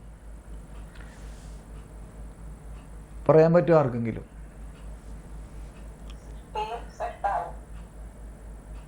ഇവിടെ അതൊക്കെ ഉണ്ട്. അപ്പോൾ രക്ഷകനല്ലേ, ദൈവം രക്ഷകനല്ലേ, സൃഷ്ടാവാണ്, ദൈവം പിതാവാണ്, ഇതൊക്കെയാണ്. ദൈവം സൃഷ്ടാവാണ്, പിതാവാണ്, രക്ഷകനാണ്, ഇതൊക്കെയാണ് അല്ലേ? അതൊക്കെ ഉണ്ട് അവിടെ. പക്ഷെ മറ്റൊരു ഘടകം ഇതിലൊളിഞ്ഞിരിപ്പുണ്ട്. മറ്റൊരു ഘടകം, അതെനിക്ക് ഈ അവസാന നിമിഷമായപ്പോഴാണ് കിട്ടിയത്. ഇത് ഈ പരിശുദ്ധാത്മാവിൻ്റെ പാട്ടിങ്ങനെ വെച്ച് ആ അറ്റപ്പറ്റ ടൈമിലാണ് എനിക്ക് ആ ഒരു ഭാഗം കിട്ടിയത്. അത്ര നേരം എനിക്കത് കിട്ടി. അപ്പോൾ അവിടെ എന്തുണ്ടെന്ന് എനിക്കറിയാം, മനസ്സിലായി. പക്ഷേ എനിക്കൊന്നും മനസ്സിലാണ്ടായില്ല അതിനെക്കുറിച്ച്. അപ്പോൾ ശ്രദ്ധിച്ചോ, യാചനാരൂപത്തിലുള്ള പ്രാർത്ഥന വഴിയാണ് ദൈവവുമായിട്ടുള്ള ബന്ധത്തെ പറ്റിയുള്ള നമ്മുടെ അവബോധം നാം പ്രകടമാക്കുന്നതെന്ന് പറഞ്ഞാൽ, ദൈവവുമായിട്ടുള്ള നമ്മുടെ ബന്ധമേ, നമ്മൾ മക്കളാണ് ദൈവത്തിൻ്റെ. നമ്മളെ മക്കളാണെന്നുള്ള ഒരവബോധം, ആ അറിവ്. അപ്പം ഇതിന് ഈ സെൻറ്റൻസിനെ പെട്ടെന്ന് മനസ്സിലാക്കാൻ ലൂക്കായുടെ സുവിശേഷം 15-ാം അധ്യായത്തിലേക്കൊന്ന് പോകാം. ലൂക്കായുടെ സുവിശേഷം 15. അപ്പം നമ്മൾ നേരത്തെ പറഞ്ഞതുപോലെ സൃഷ്ടാവാണ്. അതിൻ്റെ അടിയിൽ തന്നെ എഴുതിയിട്ടുണ്ട് നാം സൃഷ്ടികളാണെന്നൊക്കെ പറഞ്ഞിട്ട്. അപ്പം ദൈവം സൃഷ്ടാവാണ്, ദൈവം പിതാവാണ്, ദൈവം രക്ഷകനാണ്, ഒക്കെയാണ്. പക്ഷെ ഒരു കാര്യവും കൂടി, എന്താണ്? നാം ദൈവത്തിൻ്റെ മക്കളാണ്. അങ്ങനൊരു ബന്ധവും കൂടിയുണ്ട്. എന്തുണ്ട്? നമ്മൾ ദൈവത്തിൻ്റെ മക്കളാണെന്നുള്ളൊരു ബന്ധം. ദൈവവുമായിട്ടുള്ള നമ്മുടെ ബന്ധത്തെ പറ്റിയുള്ള നമ്മുടെ അവബോധം എന്താണ്? നമ്മുടെ ദൈവവുമായിട്ട് നമുക്കുള്ള ബന്ധത്തെക്കുറിച്ച് നമ്മുടെ അറിവ് എന്താണ്? അതിനൊറ്റ വാക്കിൽ, ഇതിൽ കൂടുതൽ വേറെ ഏത് വാക്കിലൂടെയാണ് പറയാൻ പറ്റുക? നാം ദൈവത്തിൻ്റെ മക്കളാണെന്നുള്ളത്. അത് കുറേയും കൂടി നമ്മളെ ആഴത്തിലേക്കും ആത്മാവിലേക്കും അല്ലേ, ആധ്യാത്മിക അർത്ഥത്തിലേക്കും കൊണ്ടുപോകുന്നുണ്ടോ ഇല്ലയോ? അത് ലൂക്കായുടെ സുവിശേഷം 15-ാം അധ്യായം എടുത്തേ നിങ്ങളെല്ലാവരും. അതെടുക്കുക, ആ ഭാഗം എടുക്കട്ടോ. അവിടെ ഇതിനോട് ബന്ധപ്പെട്ട് പോകുന്ന ആ ഭാഗങ്ങൾ ധൂർത്തുപുത്രൻ്റെ ഉപമയിൽ അല്ലേ, ധൂർത്തുപുത്രൻ്റെ ഉപമ.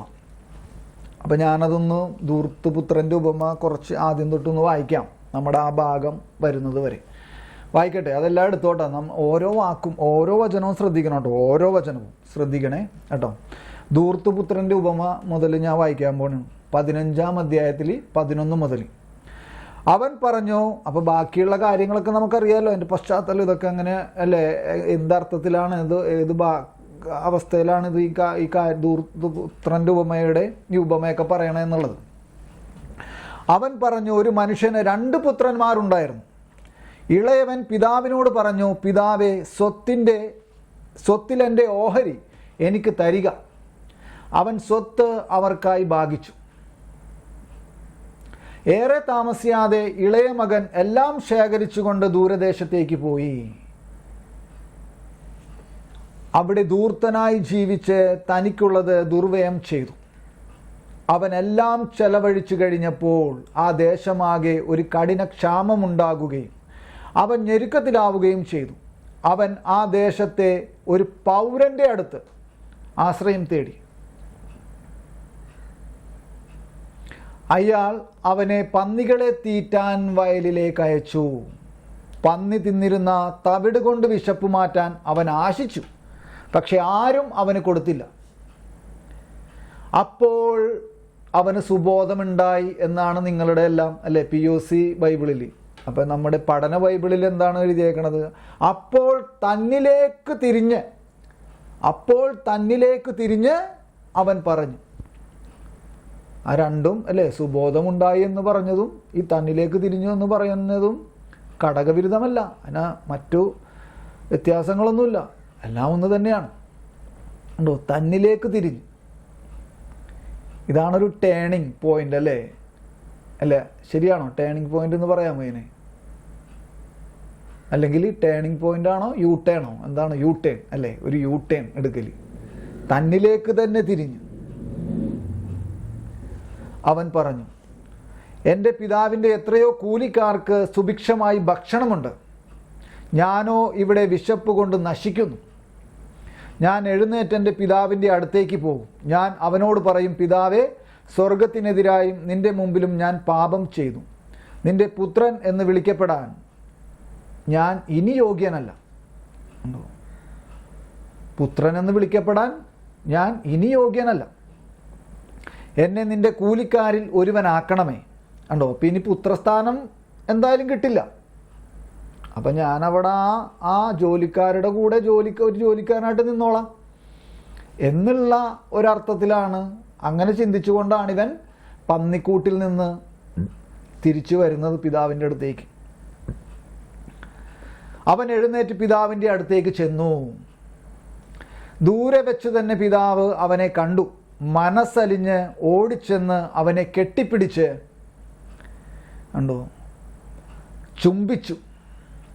മകൻ പറഞ്ഞു, പിതാവേ, സ്വർഗത്തിനെതിരായും നിന്റെ മുമ്പിലും ഞാൻ പാപം ചെയ്തു. നിന്റെ പുത്രൻ എന്ന് വിളിക്കപ്പെടാൻ ഞാൻ ഇനി യോഗ്യനല്ല. പിതാവാകട്ടെ തൻ്റെ ദാസരോട് പറഞ്ഞു, ഉടനെ മേൽത്തരം മേലങ്കി കൊണ്ടുവന്നവനെ ധരിപ്പിക്കുവിൻ. ഇവൻ്റെ കയ്യിൽ മോതിരവും പാദങ്ങളിൽ ചെരിപ്പും അണിയിക്കുവിൻ. കൊഴുപ്പിച്ച കാളക്കുട്ടിയെ കൊണ്ടുവന്ന് കൊല്ലുവിൻ. നമുക്ക് ഭക്ഷിച്ച് ആഹ്ലാദിക്കാം. എന്തെന്നാൽ എൻ്റെ ഈ മകൻ മൃതനായിരുന്നു, വീണ്ടും ജീവിക്കുന്നു. അവൻ നഷ്ടപ്പെട്ടവനായിരുന്നു, അവനെ കണ്ടുകിട്ടിയിരിക്കുന്നു. അവർ ആഹ്ലാദിക്കാൻ തുടങ്ങി. അപ്പം ഞാനിപ്പോൾ ചോദിക്കട്ടെ, യാചനാരൂപത്തിലുള്ള ഒരു യാചന ഇരുന്നില്ലേ? എന്നെ എന്ത് ചെയ്യണമെന്ന്? ഞാനിനി പുത്രൻ എന്ന് വിളിക്കപ്പെടാനോ അങ്ങനെ ജീവിക്കാനോ ഞാനിനി യോഗ്യനല്ല. കാരണം ഇവൻ്റെ സ്വത്ത് മുഴുവൻ ഇവൻ്റെ അവകാശം മുഴുവൻ ഇവൻ മേടിച്ചു, വീട്ടിൽ നിന്ന് പോയി. ഇനി അവിടെ ഒരു അവകാശവും ഇവനില്ല. അങ്ങനെ ഇരിക്കെ അവൻ വീണ്ടും അങ്ങാടേക്ക് തിരിച്ചു പോകുന്നത് ഞാൻ അവിടുത്തെ ഒരു വേല ചെയ്യുന്ന ആൾക്കാരോട് കൂട്ടത്തിൽ ഒരാളായിട്ട് നിന്ന് ഇനി ജീവിച്ചോളാം എന്ന അർത്ഥത്തിലാണ്. ഈ സ്വന്തം മകൻ, പിതാവിൻ്റെ ഇളയ മകൻ ചിന്തിക്കുന്നത് അങ്ങനെയാണ് അവൻ തിരിച്ചു പോകുന്നത്. കണ്ടോ? പിതാവിനോട് അപേക്ഷിക്കുകയാണ്, യാചിക്കുകയാണ്.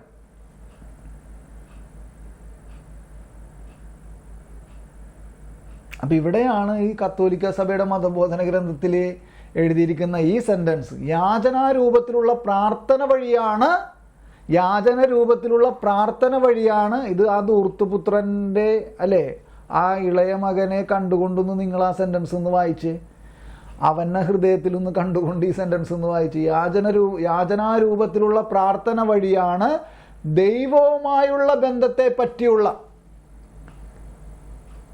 ദൈവവുമായിട്ടുള്ള ബന്ധത്തെ പറ്റിയുള്ള നമ്മുടെ അവബോധം. അവൻ്റെ അവബോധം എന്തായിരുന്നു? അവൻ്റെ അറിവെന്തായിരുന്നു? പന്നിക്കൂട്ടിൽ നിന്ന് അവൻ തിരിച്ചു വരുമ്പോൾ അവൻ്റെ അറിവെന്തായിരുന്നു? അവനൊരു ദാസനായിട്ട് ജീവിച്ചോളാം.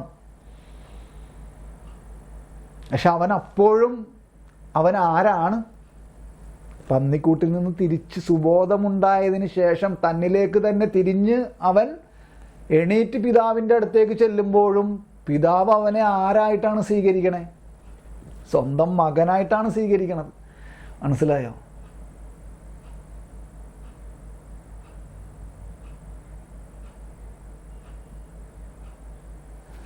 ഇവിടെയാണ് ബ്രദർ തോമസ് പോള് കാണിക്കുന്ന ഈ ഒരു ഭാഗം അല്ലേ, നമ്മുടെ ധ്യാനങ്ങളിൽ കാണിക്കുന്ന ഈ ഒരു ഭാഗം. കണ്ടോ? ഇത് ദൈവത്തിൻ്റെ കൈ, ഇത് നമ്മളാണ്. നമ്മൾ ദൈവത്തിൻ്റെ കയ്യിലാണ്. പക്ഷെ നമ്മൾ പെട്ടെന്ന് ഒരു സമയത്ത് നമ്മൾ ആ ദൈവിക അവസ്ഥയിൽ നിന്ന് മാറി, അല്ലെങ്കിൽ നമ്മൾ ലോകത്തിൻ്റെ ഒരു അവസ്ഥയിലേക്ക് പോയി, നമ്മൾ പാപാവസ്ഥയിലായി, കണ്ടോ, പാപം ചെയ്തു പെട്ടെന്ന് നമ്മൾ വീണു. കണ്ടോ, വീണപ്പോൾ നമ്മൾ എവിടെയാണ് എന്ന് ഇങ്ങനെ തോമസ് പോൾ ചോദിക്കാറുണ്ട്. വീണപ്പോൾ എവിടെയാണ്? കണ്ടോ, നമ്മൾ വീണു. കണ്ടോ, വീണപ്പോഴും നമ്മൾ ദൈവത്തിൻ്റെ കരങ്ങളിലാണ്.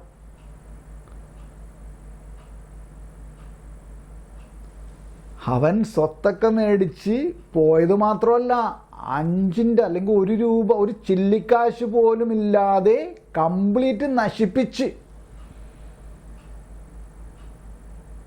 ഇപ്പോൾ പഠന ബൈബിളിൽ എഴുതിയിരിക്കുകയാണ്, അതിൻ്റെ അടിയിൽ എന്തെന്നാണ് എഴുതിയിരിക്കുന്നത്, അതിൻ്റെ വ്യാഖ്യാനത്തിൻ്റെ ആ ഒരു ഇത് മാത്രം ഞാൻ ഒന്ന് വായിക്കട്ടെ. അതിൻ്റെ എന്താണ്, ഇതാ എൻ്റെ ഓഹരി എനിക്ക് തരണമെന്ന് പറഞ്ഞല്ലോ. അപ്പോൾ അത് നിങ്ങൾ നോക്കി. അപ്പോൾ ഞാനതൊന്ന് ജസ്റ്റ് ഒന്ന് സൂചിപ്പിക്കാനാണ്. പിതാവിൻ്റെ മരണത്തിന് ഓഹരി ആവശ്യപ്പെടുന്ന വിചിത്രവും ലജ്ജാകരവുമായിരുന്നു.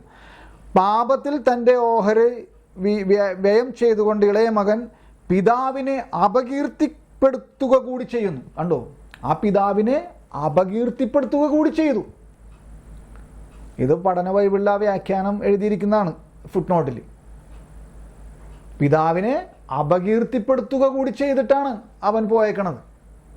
അങ്ങനെ ഇരിക്കെയാണ്, അതായത് പിതാവിൻ്റെ ഇമേജിന് തന്നെ മോശം അവസ്ഥ ഉണ്ടാക്കി വെച്ചിട്ടാണ് അവൻ പോയേക്കണത്. അങ്ങനെ ഇരിക്കെയാണ് അവൻ തിരിച്ചു വരണത്, എല്ലാം നഷ്ടപ്പെട്ടിട്ട്.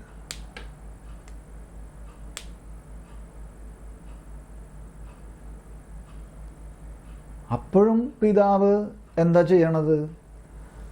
മകനെ എന്നും പറഞ്ഞ് അവനെ മനസ്സലിഞ്ഞ് ഓടിച്ചെന്ന്, ദൂരെ വെച്ച് തന്നെ. ഇതൊക്കെ പോയിന്റാണ്. ദൂരെ വെച്ച്, മനസ്സലിഞ്ഞ്, ഓടിച്ചെന്ന്, കെട്ടിപ്പിടിച്ച്, ചുംബിച്ച്, ഇതൊക്കെ ഓരോ പോയിന്റായിട്ട് എടുക്കണം.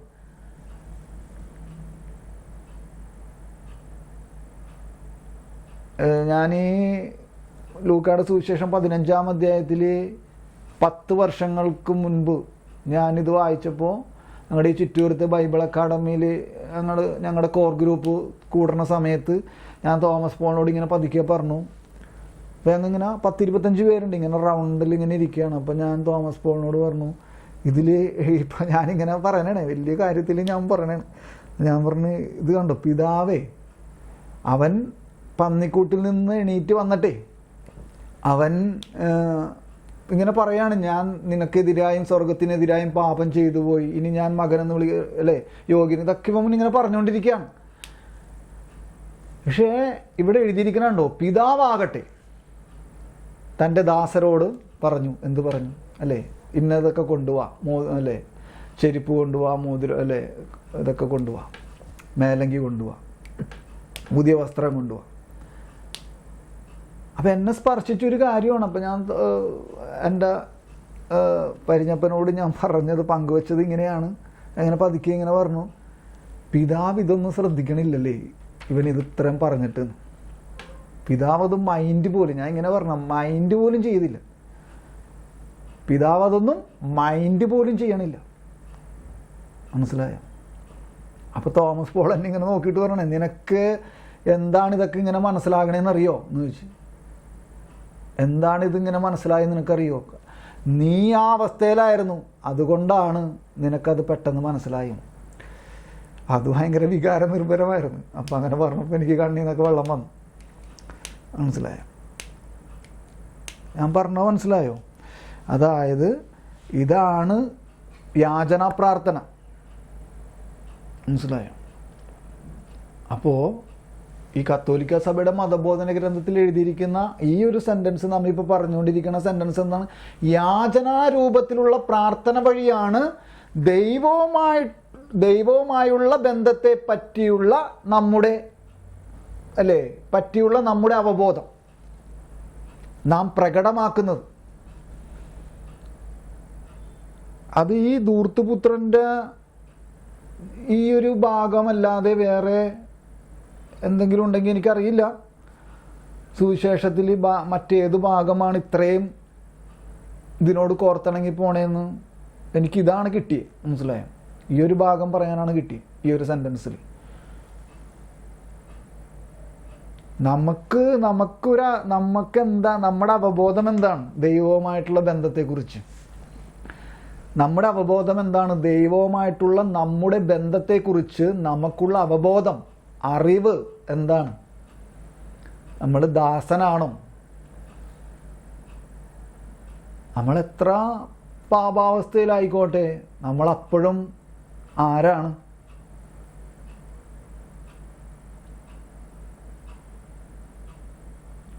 മകനാണ്, മകളാണ്, ദൈവത്തിൻ്റെ മക്കളാണ് എന്നുള്ള ഒരു ബോധ്യമാണ്. ഇതാണ് അവബോധം, ദൈവവുമായിട്ടുള്ള ബന്ധത്തെ പറ്റിയുള്ള നമ്മുടെ അവബോധം. ഇത് ഒരു പ്രധാനപ്പെട്ട ഒരു പോയിന്റാണ്.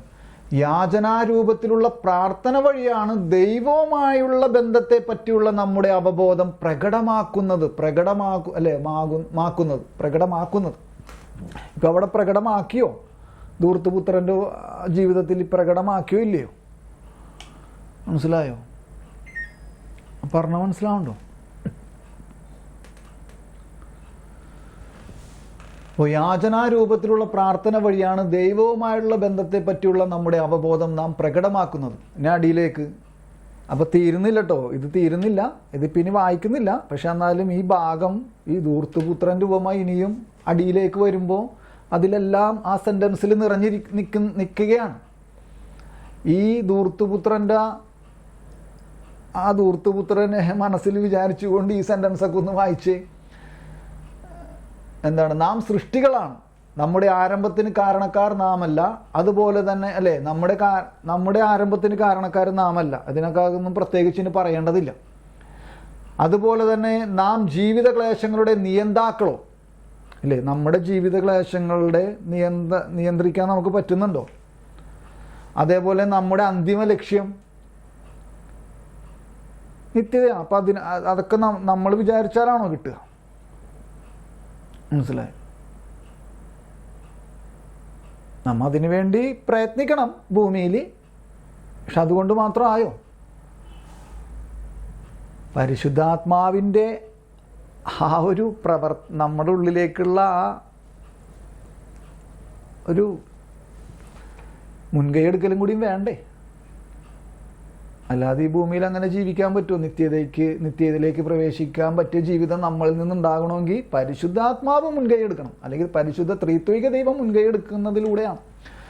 അപ്പോൾ നാം സൃഷ്ടികളാണ്, നമ്മുടെ ആരംഭത്തിന് കാരണക്കാർ നാമല്ല. അതുപോലെ തന്നെ നാം ജീവിത ക്ലേശങ്ങളുടെ നിയന്താക്കളോ നമ്മുടെ തന്നെ അന്തിമ ലക്ഷ്യമോ അല്ല. ശ്രദ്ധിക്കണേ, നാം പാപികളാണ്. ഉണ്ടോ? നമ്മളാകെ ഒറ്റ കാര്യമുള്ളൂ നമുക്ക്. എന്തെന്നാണ് നമ്മുടെ ഡിപ്പോസിറ്റ്? എന്താണ് നമ്മുടെ ഡിപ്പോസിറ്റ്? എന്താണ്? നമ്മൾ ശരിയാണോ ഇംഗ്ലീഷ് വാക്കൊക്കെ? ഡിപ്പോസിറ്റ് കണ്ടോ? നമ്മുടെ നിക്ഷേപം. നമ്മൾ പാപികളാണ്.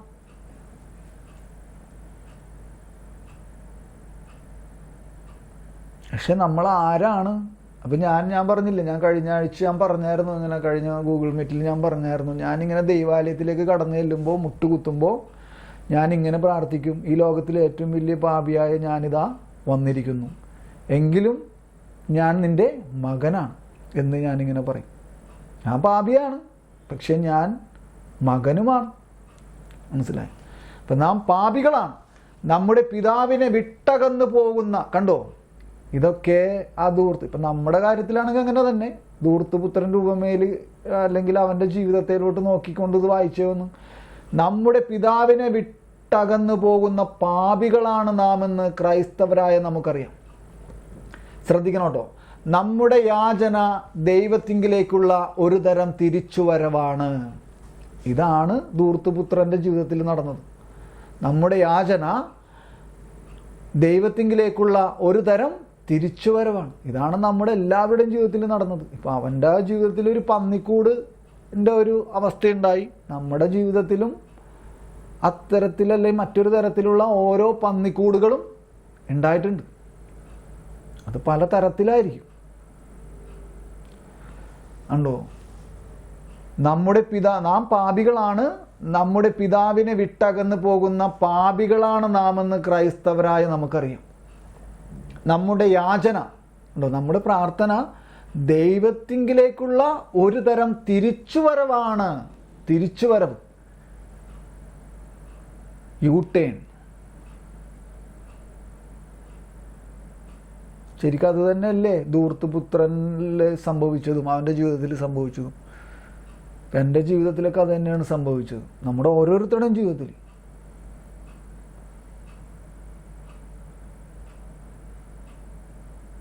ഒരു തിരിഞ്ഞു നോട്ടം.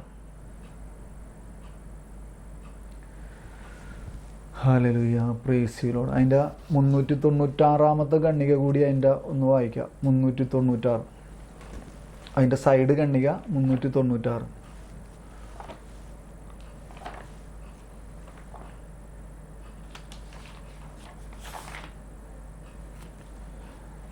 Hallelujah, praise you Lord, thank you Lord, praise you Jesus, hallelujah, hallelujah, hallelujah. വായിക്കട്ടെ. അപ്പോൾ ഉത്ഭവപാപം എന്ന ആ പശ്ചാത്തലത്തിലേക്കാണ് ഇത് പറഞ്ഞു വെച്ചിരിക്കുന്നത് ആ ഖണ്ഡിക.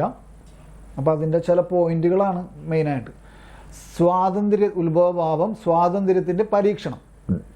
അപ്പോൾ സ്വാതന്ത്ര്യം കൊടുത്ത് സൃഷ്ടിച്ചത് കൊണ്ടാണ് എന്താണ് ഈ ഉത്ഭവപാപം. സ്വാതന്ത്ര്യം കൊടുത്തില്ലായിരുന്നെങ്കിൽ ഉത്ഭവപാപം ഉണ്ടാവില്ലായിരുന്നു. ശരിയാണോ?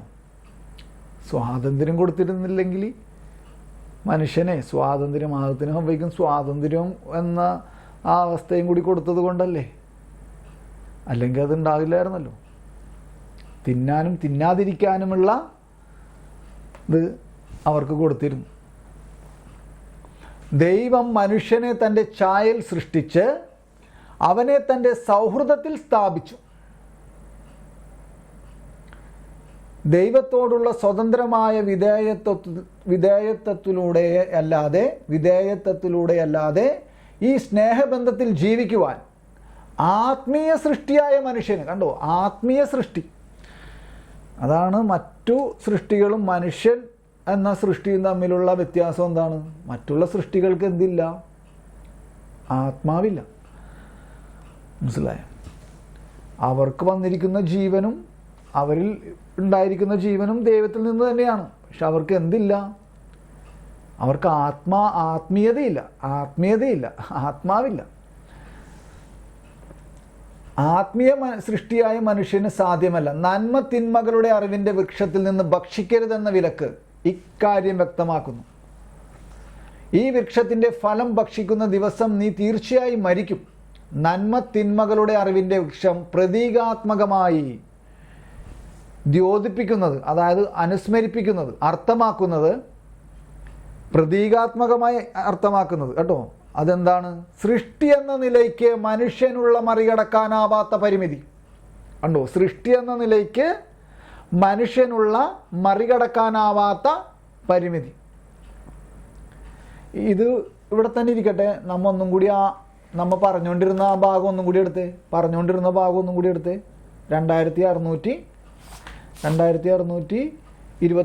കൂടി എടുത്തേ. ഇത് വിടരുത് കേട്ടോ, ഇത് വിടരുത്. അപ്പോൾ ഇങ്ങനെ പിടിച്ചേക്കണം. അപ്പോൾ അങ്ങാടി ഇങ്ങോട്ടും മറിച്ച് നോക്കണം.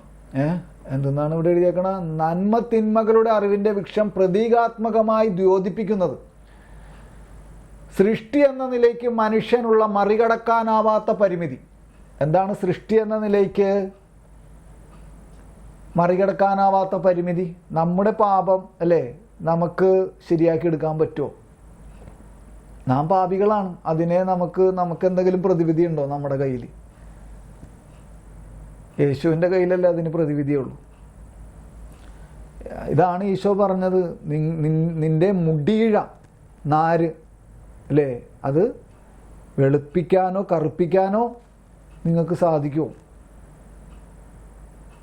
ഡൈ ചെയ്തിട്ട് കറുപ്പിക്കുകയല്ല കേട്ടോ. മനസ്സിലായോ? അപ്പോൾ നമ്മുടെ ജീവിത ക്ലേശങ്ങളുടെ നിയന്താക്കളോ നമ്മുടെ ജീവിതത്തിൻ്റെ തന്നെ അന്തിമ ലക്ഷ്യമോ ഇതൊക്കെ നമ്മളാണോ? നമ്മൾ വിചാരിച്ചാലാണോ?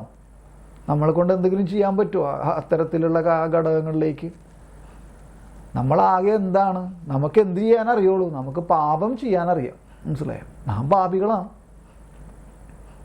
അപ്പം ഈ അർത്ഥത്തിലാണ് ഇവിടെ ഈ 396 എന്ത് പറയണത്?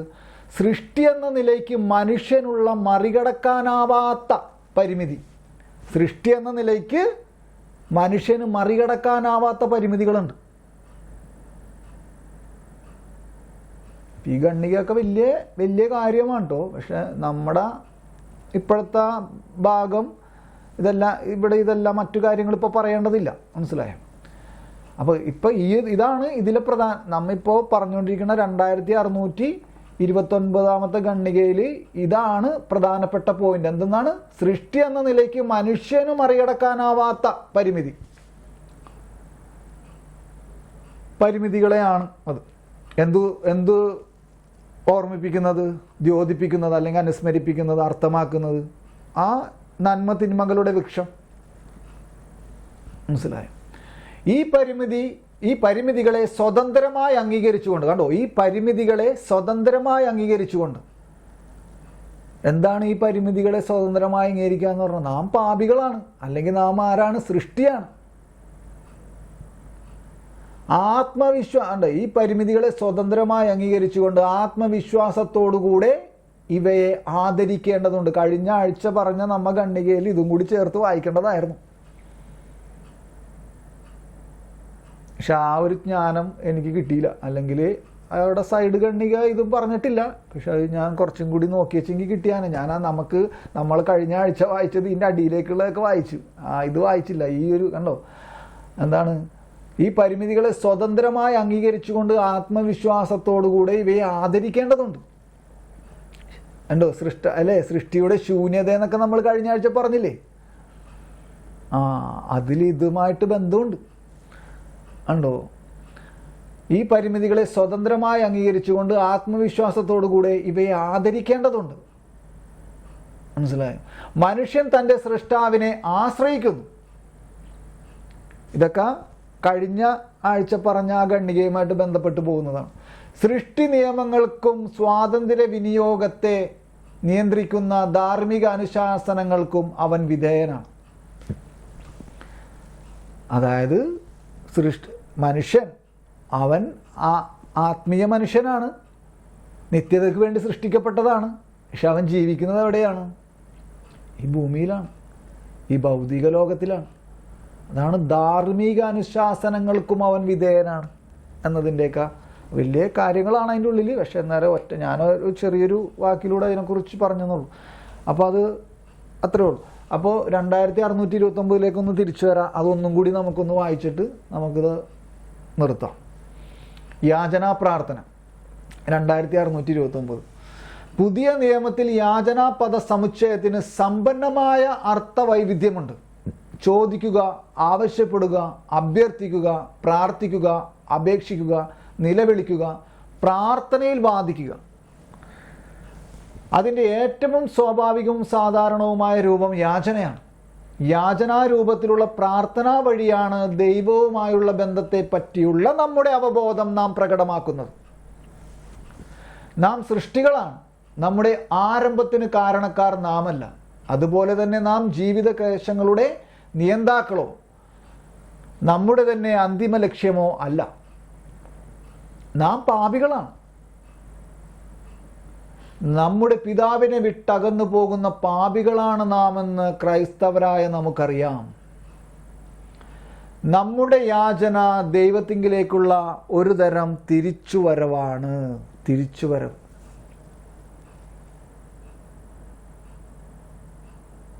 ആമേൻ. ഓക്കെ, നമുക്കൊന്ന് പ്രാർത്ഥിക്കാം. Hallelujah. Praise you Lord. Thank you Lord. Praise you Jesus. കർത്താവേ ജ്ഞാനം നൽകണമേ. കർത്താവേ ജ്ഞാനം നൽകണമേ. ഹല്ലേലൂയ. പ്രൈസ് നിന്റെ സ്നേഹത്താൽ ഞങ്ങളെ നിറയ്ക്കണമേ. Hallelujah. Praise you Lord. Praise you Jesus. Hallelujah. പിതാവിൻ്റെയും പുത്രൻ്റെയും പരിശുദ്ധാത്മാവിൻ്റെയും നാമത്തിൽ ആമേൻ. വിശുദ്ധ കുരിശിൻ്റെ അടയാളത്താലെ ഞങ്ങളുടെ ശത്രുക്കളിൽ നിന്നും ഞങ്ങളെ രക്ഷിക്കണേ ഞങ്ങളുടെ തമ്പുരാനെ. പിതാവിൻ്റെയും പുത്രൻ്റെയും പരിശുദ്ധാത്മാവിൻ്റെയും നാമത്തിൽ ആമേൻ. ഈശോ മിശിഹായ്ക്ക് സ്തുതിയായിരിക്കട്ടെ. ഇപ്പോഴും എപ്പോഴും സ്തുതിയായിരിക്കട്ടെ. സെക്കൻഡ് ഓഫ് ചെയ്യട്ടോ.